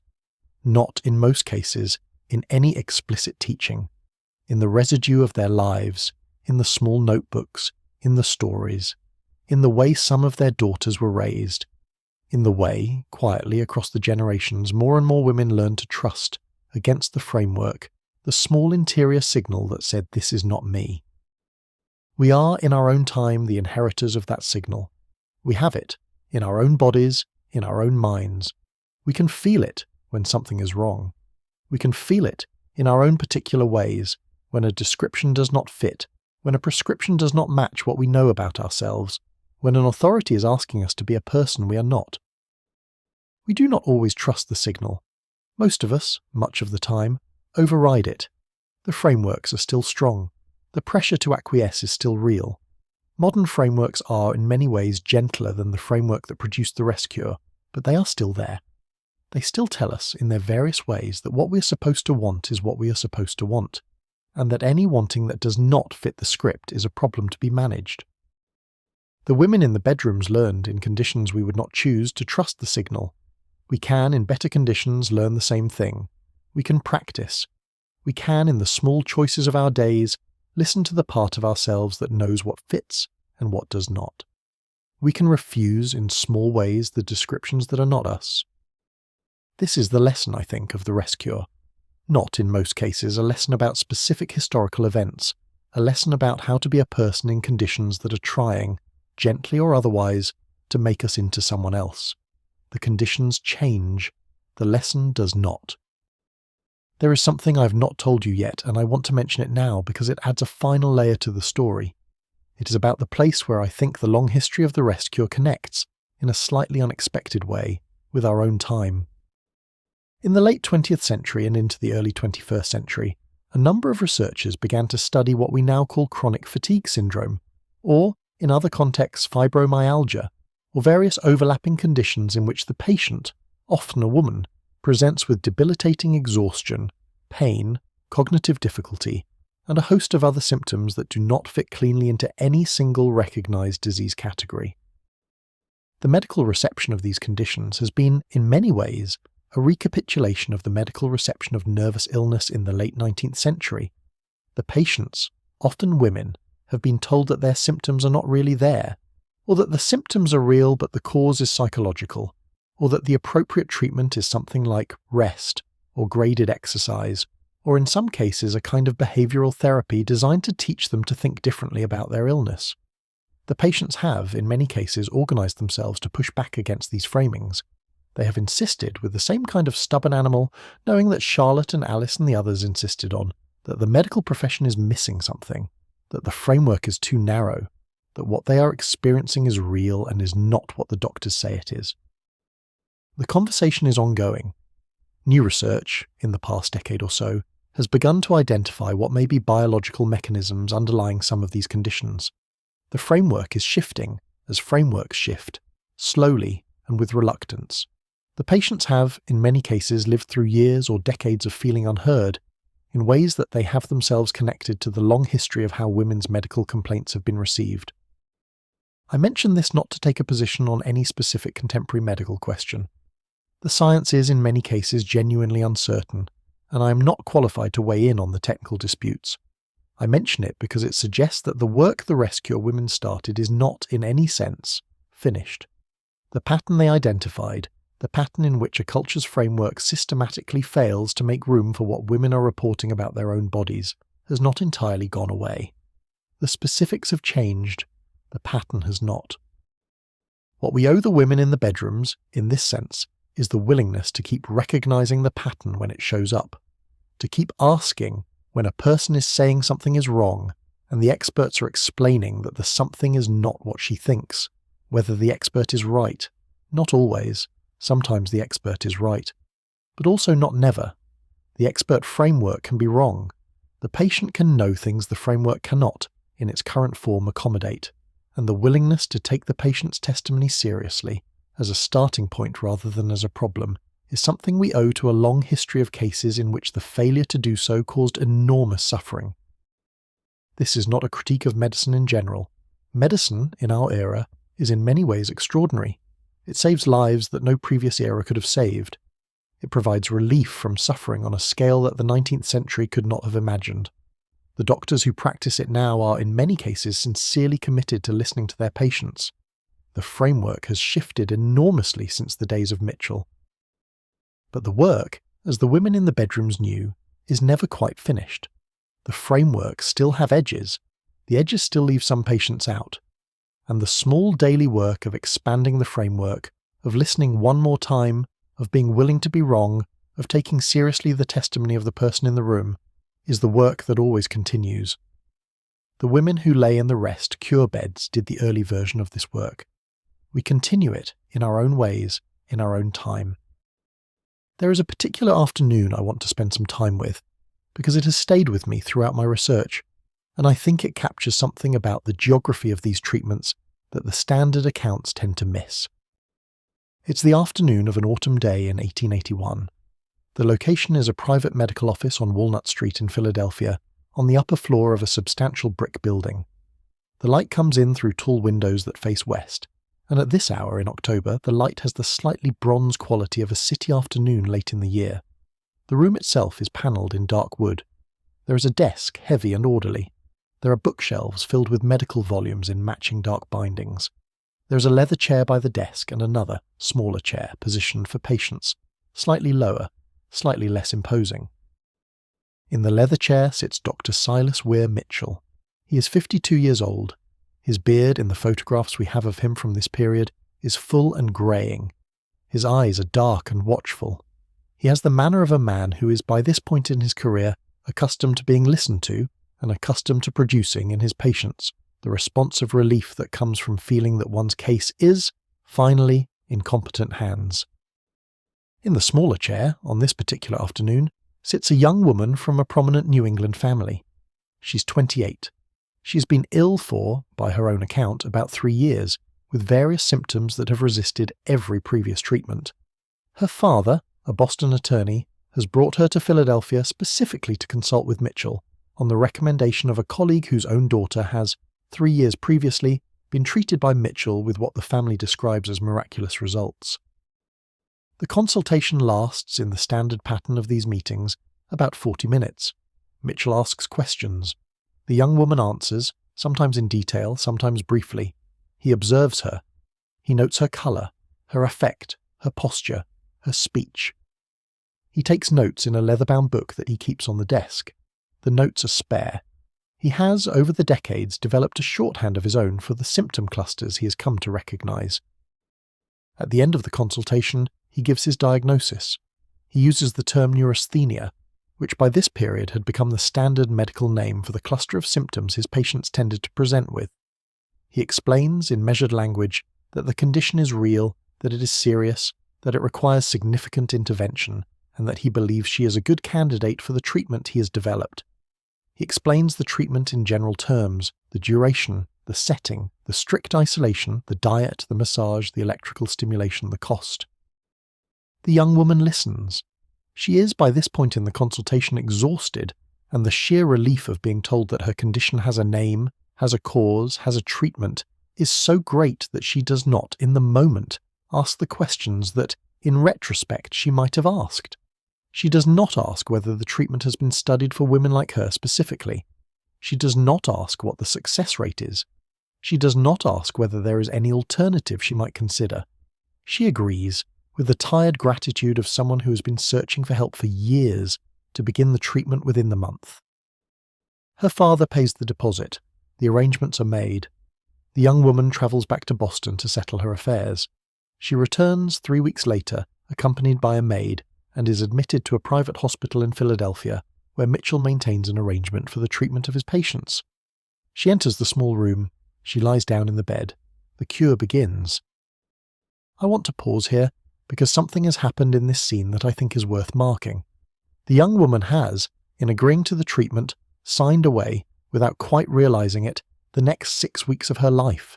She has agreed to be silent, to be still, to be fed, to be examined, to be touched, to be electrically stimulated, to be denied books and visitors and writing materials, and to do all of this on the authority of a man whose face she has now seen exactly once. She has done this not because she was coerced. She was not coerced, in any direct sense. She was, by every measure available to her, treated with respect, given a clear explanation, and offered a real choice.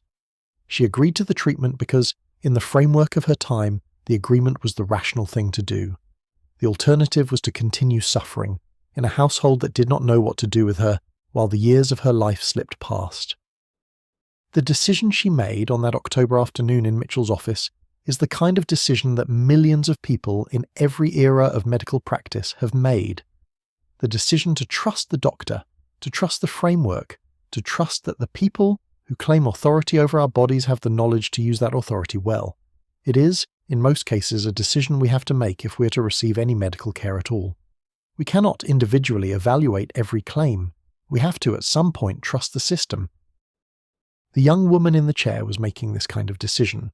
She was making it in good faith. She was making it on the basis of the best information available to her.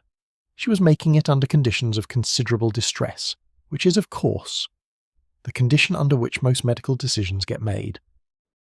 And she was, in retrospect, wrong. Not because she was foolish. Because the system she was trusting was, in this particular case, wrong. The framework was wrong. The doctor, however confident, was offering her a treatment that would not in fact cure her, and that would, in the process of failing to cure her, take from her things that she had not understood she was being asked to give up. This is, I think, the part of the story that is hardest to sit with. The patients were not stupid. The doctors were not, in most cases, malicious. The treatment was not an outlier in its time. Everyone involved was acting in what they believed was good faith, on the basis of the best available understanding, with the best available intentions. And what they produced together was a treatment that did, to many of the women who underwent it, lasting damage. I think about this often when I think about our own time. We are, of course, in our own framework. We trust our own doctors. We accept our own treatments. We make decisions in our own conditions of distress on the basis of the best available information. We will, in some respects that we cannot now identify, also be wrong. Future readers of our era will look back and see the cases in which we, with the best of intentions, produced harm we did not see at the time. This is not a reason to refuse medical care. The framework, even when it is wrong in places, is still mostly right, and the alternative to trusting any framework is no medical care at all, which is its own kind of harm. But it is, I think, a reason to hold the framework with a certain humility, to remember that the women in those Philadelphia bedrooms were not victims of a system run by villains. They were, in their way, like us, trusting people who, with all sincerity, told them they knew what they were doing, discovering sometimes too late that the knowing had limits. I want to leave the office on Walnut Street now and take you somewhere else, somewhere I find genuinely strange and worth pausing on, because it complicates the picture in ways that I think matter. The rescue was not given only to women. This is something that does not always come through in the standard accounts, but it is true. Mitchell treated men with the rescue as well, not as many men as women, by a long way, but some. And the men's experiences, where we have them recorded, tell us something interesting about what the cure was actually doing. One of Mitchell's male patients, in the 1880s, was a young man named Owen Wister. He was, at the time, in his early 20s, a recent graduate of Harvard, the son of a prominent Philadelphia family, and someone who would, in the decades that followed, become a successful novelist, the author of The Virginian, the man often credited with inventing the American Western as a literary form. He was, in other words, eventually a person with a career, a public voice, a clear sense of professional identity. But in the early 1880s, he was a young man in distress. He had been studying music in Europe. He had wanted to be a composer. His father had refused to support this ambition. He had been forced, against his deepest wishes, to return to Philadelphia and prepare for a career in law. He was predictably miserable. He developed, over the course of months, the cluster of symptoms that the medical profession of the time would have recognized: exhaustion, headaches, insomnia, vague pain, an inability to concentrate or to find pleasure in anything. His family consulted Mitchell. Mitchell prescribed a version of the rescue modified for a man. The modifications are interesting. The men's version of the cure was shorter than the women's. It was less strict about isolation.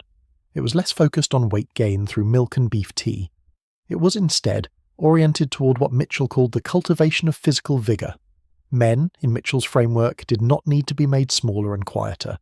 They needed to be made larger and stronger. The cure for men, often, involved being sent to a ranch in the American West to engage in physical labour, ride horses, sleep outdoors, rebuild their constitution through contact with what Mitchell believed was a more authentic and vigorous form of life than the over-civilized urban existence that had broken them down. Wister was sent to Wyoming. He spent months on a ranch. He rode. He worked with cattle. He slept under the stars. He came back to Philadelphia, by every account profoundly transformed. He was, his family said, a different man. He had energy. He had purpose. He had, eventually, the material that would form the basis of his literary career. The Virginian, the novel that would make him famous, was set in the country to which Mitchell had sent him for his cure. I want you to sit with this for a moment, because the asymmetry is so striking it almost does not seem real. The cure for men, in Mitchell's framework, involved the West, the open sky, the horse, the campfire, the discovery of one's own body in motion across a vast landscape. The cure for women involved the small dark room, the bell, the milk, the prohibition on touching pen, brush or pencil as long as she lived. Both cures, in Mitchell's mind, addressed the same underlying condition: neurasthenia, nervous exhaustion, the breakdown of a person under the conditions of modern life. The diagnosis was the same. The prescription was utterly different. What does this tell us? It tells us, I think, that the rescue was not fundamentally a treatment for an illness. It was a treatment for a deviation from a gendered ideal. The illness in Mitchell's framework was a failure to be properly oneself, where oneself was understood through the available cultural script for one's sex. Men were supposed to be vigorous, outward-facing, active, productive in the public world. When they failed to be these things, the cure restored them to those qualities. Women were supposed to be domestic, inward-facing, modest, productive in the private world of the household. When they failed to be these things, the cure was supposed to restore them to those qualities. The cure was not, in either case, primarily medical. It was disciplinary. It was a way of producing, through a course of treatment, a person who fit the available script for what a person of their sex was supposed to be. When the framework worked, in cases like Wister's, where the patient's actual desires happened to align with the prescription, the cure produced a positive result. The young man wanted, in some part of himself, to be exactly the kind of vigorous outdoor person Mitchell was prescribing him to become. The cure gave him permission to become it. He flourished. When the framework did not work, in cases like Charlotte's, where the patient's actual desires were the opposite of the prescription, the cure produced disaster. The woman wanted, in the deepest part of herself, to be exactly the kind of intellectually engaged, publicly active, professionally ambitious person the cure was prescribing her to stop being. The cure forbade her from becoming who she actually was. It nearly destroyed her. The treatment was identical in its underlying logic. It restored people to the script of their gender. The script, for one half of the patients, was a script they could plausibly inhabit. The script, for the other half, was a script that, for many of them, was incompatible with who they actually were. The cure worked, when it worked, for reasons that had nothing to do with medicine and everything to do with whether the patient, in some core part of themselves, wanted to be the person the framework was telling them to be. This is, I think, one of the most important things we can take from the rest cure as a historical phenomenon. It was not, in any deep sense, a medical mistake. It was a cultural verdict, dressed in medical clothing, applied to a problem that was itself, in many cases, cultural in nature. The verdict could only be effective on people for whom the underlying culture worked. For people for whom the culture was the problem, the verdict could only deepen the harm. I want to come back now to the women. To one woman in particular, whose case I have been wanting to share with you for some time, because it shows the cure operating in a slightly different register than the cases we have looked at so far. In 1881, a young woman named Jane Addams, 21 years old, travelled from Illinois to Philadelphia to be treated by Mitchell. She had recently graduated from Rockford Female Seminary. She was, by every account, brilliant, ambitious, restless. She had been raised by a father who took her seriously as a thinker. She had an older stepmother who was less encouraging. She had begun to prepare for a career in medicine herself, with the goal of using her training to do something significant in the world, and then, after her father's death, she had collapsed. The collapse was, in the medical language of the time, neurasthenia. It included spinal pain, periods of severe depression, an inability to make progress in her medical studies, a general sense of paralysis about what to do with her life. She was, by every external measure, a person whose talents and circumstances should have allowed her to flourish. She could not move forward. The pain in her back made study difficult. The pain in her mind made everything else difficult. She came to Mitchell because his reputation by this period was at its peak. She underwent the rest cure for, by her own account, 6 weeks. She lay in the bed, she drank the milk, she submitted to the massage. She did, broadly, what she was told to do. The cure did not work for her. I mean this in the simple sense that, when she emerged from it, she was not in any meaningful way better. She returned to her family.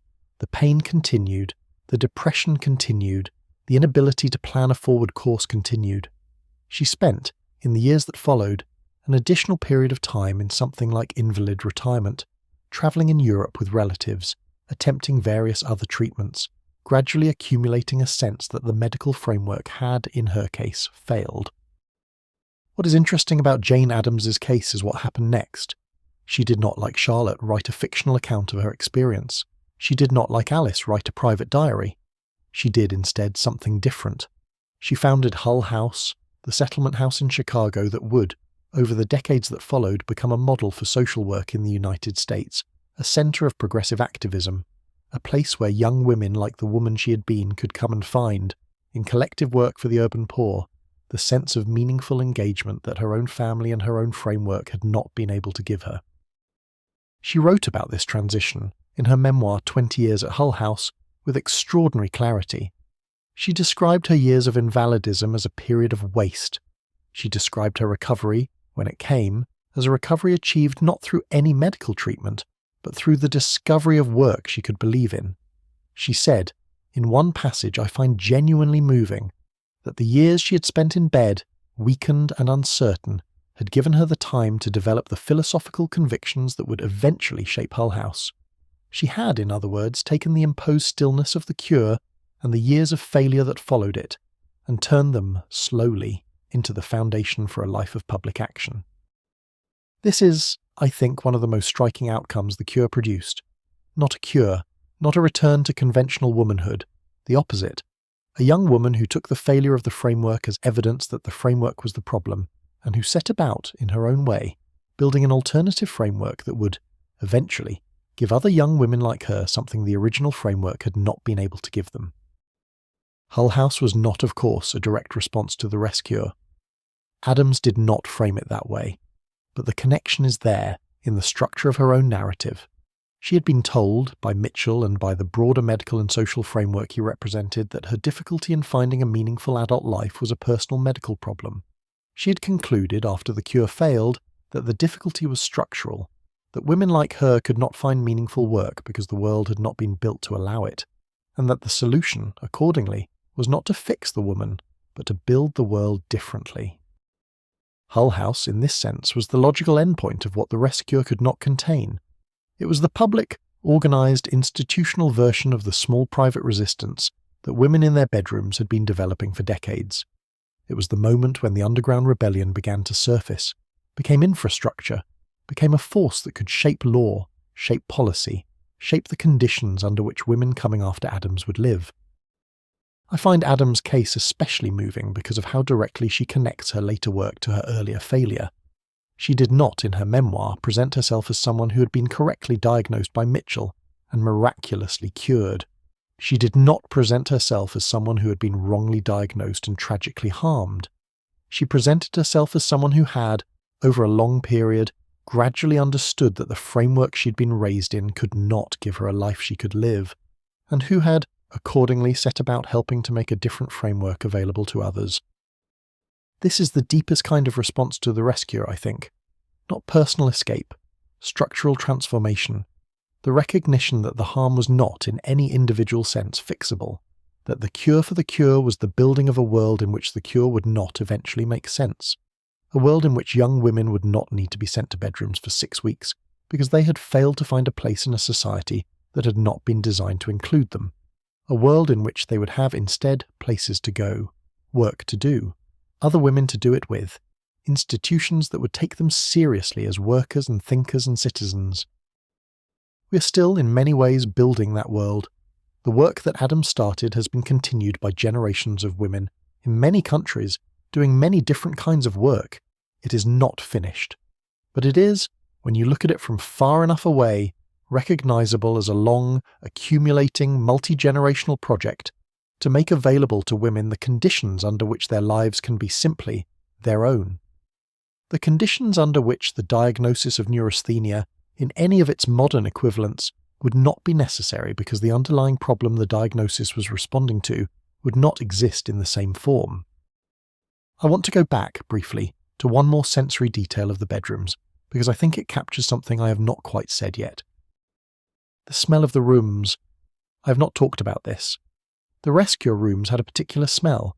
It was a combination of beef tea, of milk that had been warmed and sometimes scorched, of camphor or eau de cologne used to freshen the patient's body when she could not be properly bathed, of the slight stale quality that comes from a room in which no fresh air is allowed in for weeks at a time, of the various medicinal preparations on the bedside table, of the wallpaper paste in old paper, of the wood of old furniture, of the particular humid closeness of a body that has been lying in the same bed for too long.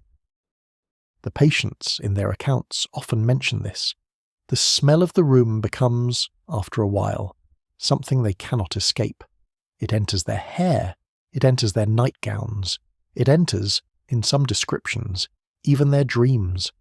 They smell it long after they have left the room. Some of them in later years report that any encounter with that particular combination of smells, in any setting, immediately returns them to the room and to the long weeks they spent there. I mention this because it tells us something about how the cure operated on the body beyond the formal prescriptions. It saturated. It got into the patient at the level of sensation, of memory, of the particular embodied registers that we do not always have words for. The cure was not, in the patient's experience, a treatment that happened to her. It was an environment that absorbed her. The room became, for those weeks, the entire world. And the world had a smell, and a texture, and a quality of light, and a particular silence broken by particular small sounds. And all of this together was what the cure actually was, regardless of how the doctors described it in their notes. This is part of why so many of the patients who recovered from the cure spoke of it as something that had marked them. It was not for them an event. It was an immersion. They came out smelling, in a sense that was not entirely metaphorical, of the room. They came out carrying in their bodies a memory of the texture of those weeks that no later experience would quite erase. When Charlotte, decades later, wrote the introduction to her memoir, she described the rest cure in terms that seem at first like exaggeration, but that, on closer reading, are not. She said it had nearly destroyed her. She said it had pushed her to the borderland of utter mental ruin. She said she'd escaped it by something close to luck, by the chance of a friend's intervention, by the particular shape of her own resistance. She wrote about it with the intensity of someone who knew, even 40 years later, that what had happened to her in that small room had been one of the most important and most damaging things that had ever happened to her. The intensity is, I think, accurate. The cure was not a small event in the lives of the women who underwent it. It was, for many of them, the central event of their adult lives. The thing they had been before the cure and the thing they became after were different things. The dividing line was the room, the weeks in the room, the particular texture of those weeks. This is part of why, I think, the cure has continued to fascinate us long after it ended as a medical practice. It is not just a curiosity of 19th century medicine, it is a story about how environments, deliberately constructed to shape a person, can shape that person in ways the constructors did not intend. It is a story about the limits of explicit prescription and the power of embodied experience. It is a story about what happens when a person is placed in a room for long enough that the room becomes a form of education in spite of itself. The women who survived the cure with their selves more or less intact had, in this sense, learned something the cure had not been designed to teach. They had learned what it was to spend weeks alone with their own attention, in a controlled environment, observing what their attention did when it was not being claimed by anyone else. They had learned, in their bodies, what aloneness felt like, what the texture of long silence was, what their own mind sounded like when no one was interrupting. These are unusual things to learn. Most lives in any era do not provide the conditions for them. The cure, by accident, provided them. The cure intended to produce conformity. It produced, in some cases, the opposite. It produced women who knew, in a way most women of their time did not get to know, what the inside of their own minds was like. This knowledge, transmitted in fragments, became part of what they had to give to the women who came after them. Not the cure itself, which has properly been discarded. The accidental learning the cure made possible. The discovery, the patient self-recognition, the small private clarity that some of them, against the framework, came to. I think we sometimes underestimate, when we look at history from a distance, how much of what we now have was built on these kinds of accidental discoveries. The structures of meaning that allow us today to imagine ourselves as autonomous interior persons with rights and preferences and opinions of our own did not appear from nowhere. They were built in part in rooms like the rescue rooms by women who had been given, against everything they had been raised to expect, the conditions in which they could simply sit with themselves long enough to come to know what they thought. Those rooms have been, in their actual furniture and their actual wallpaper, mostly demolished by now. The buildings that housed them have in many cases been torn down. The hospitals where Mitchell practiced have been converted to other uses, or demolished entirely or absorbed into other institutions. The physical traces of the cure are, by now, almost gone. But the work that happened in those rooms, the small private acts of self-recognition the rooms made accidentally possible, that work is still active. It continues in the granddaughters and great-granddaughters of the women who lay in those beds, in their own ordinary lives, in their own ordinary bedrooms, in the small daily moments when, against whatever framework is currently being imposed on them, they sit alone with their own attention and ask themselves what they actually think. You may be doing this in some quiet way, even as you listen to this story. You may be lying in your own bed, in a room of your own choosing, with your own thoughts moving slowly across your own attention, and you may be feeling, in some way you do not need to articulate, the long inheritance of the women who had to fight, in conditions much harder than yours, for the simple right to do exactly what you're doing now. If you are feeling that, at any level, then the work continues. The women in the bedrooms continue, in some sense, to be present. They are not gone. They are in the small, ordinary moments of attention that they helped, in their own time, to make available to us. They are in the room with you, in this hour, in some quiet form that does not require you to understand exactly what is happening for it to be true. There is one more thing I want to talk about before I take you back to the room where we began. It is something that does not always appear in the histories, because it is not a single dramatic event, but a pattern that built up over decades, and the pattern, I think, deserves naming. It is the pattern of letters. Among the women who underwent the rescue, or who narrowly avoided it, or who watched a sister or daughter or friend undergo it, there developed, over the late 19th and early 20th centuries, an extensive correspondence. Women wrote to each other about these experiences. They wrote in private letters, the kind that were never published in their lifetimes and that have, in many cases, only come to light decades later, in archives, in family collections, in the slow, careful work of historians who have spent their careers reconstructing what women in this period were saying to each other when no men were listening. The letters are, in their own way, an underground literature. They are not the formal writings the women published, when they published anything. They are not the diaries some of them kept for themselves. They are, instead, the running conversation that women had with each other about their actual lives, in a register that the official literature of the period did not permit. In these letters, women told each other what the cure had been like. They warned each other about doctors. They recommended alternatives when they had heard of any. They commiserated about the conditions of their marriages. They shared, in coded language, opinions about religion, about politics, about whether they regretted their choices, about whether they could imagine doing things differently.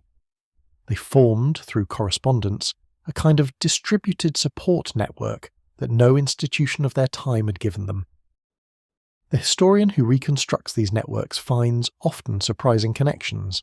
A woman in Boston writes to a friend in Chicago about her cousin in New York, who has just emerged from the rescue and is, in the cousin's account, deeply confused about what happened to her.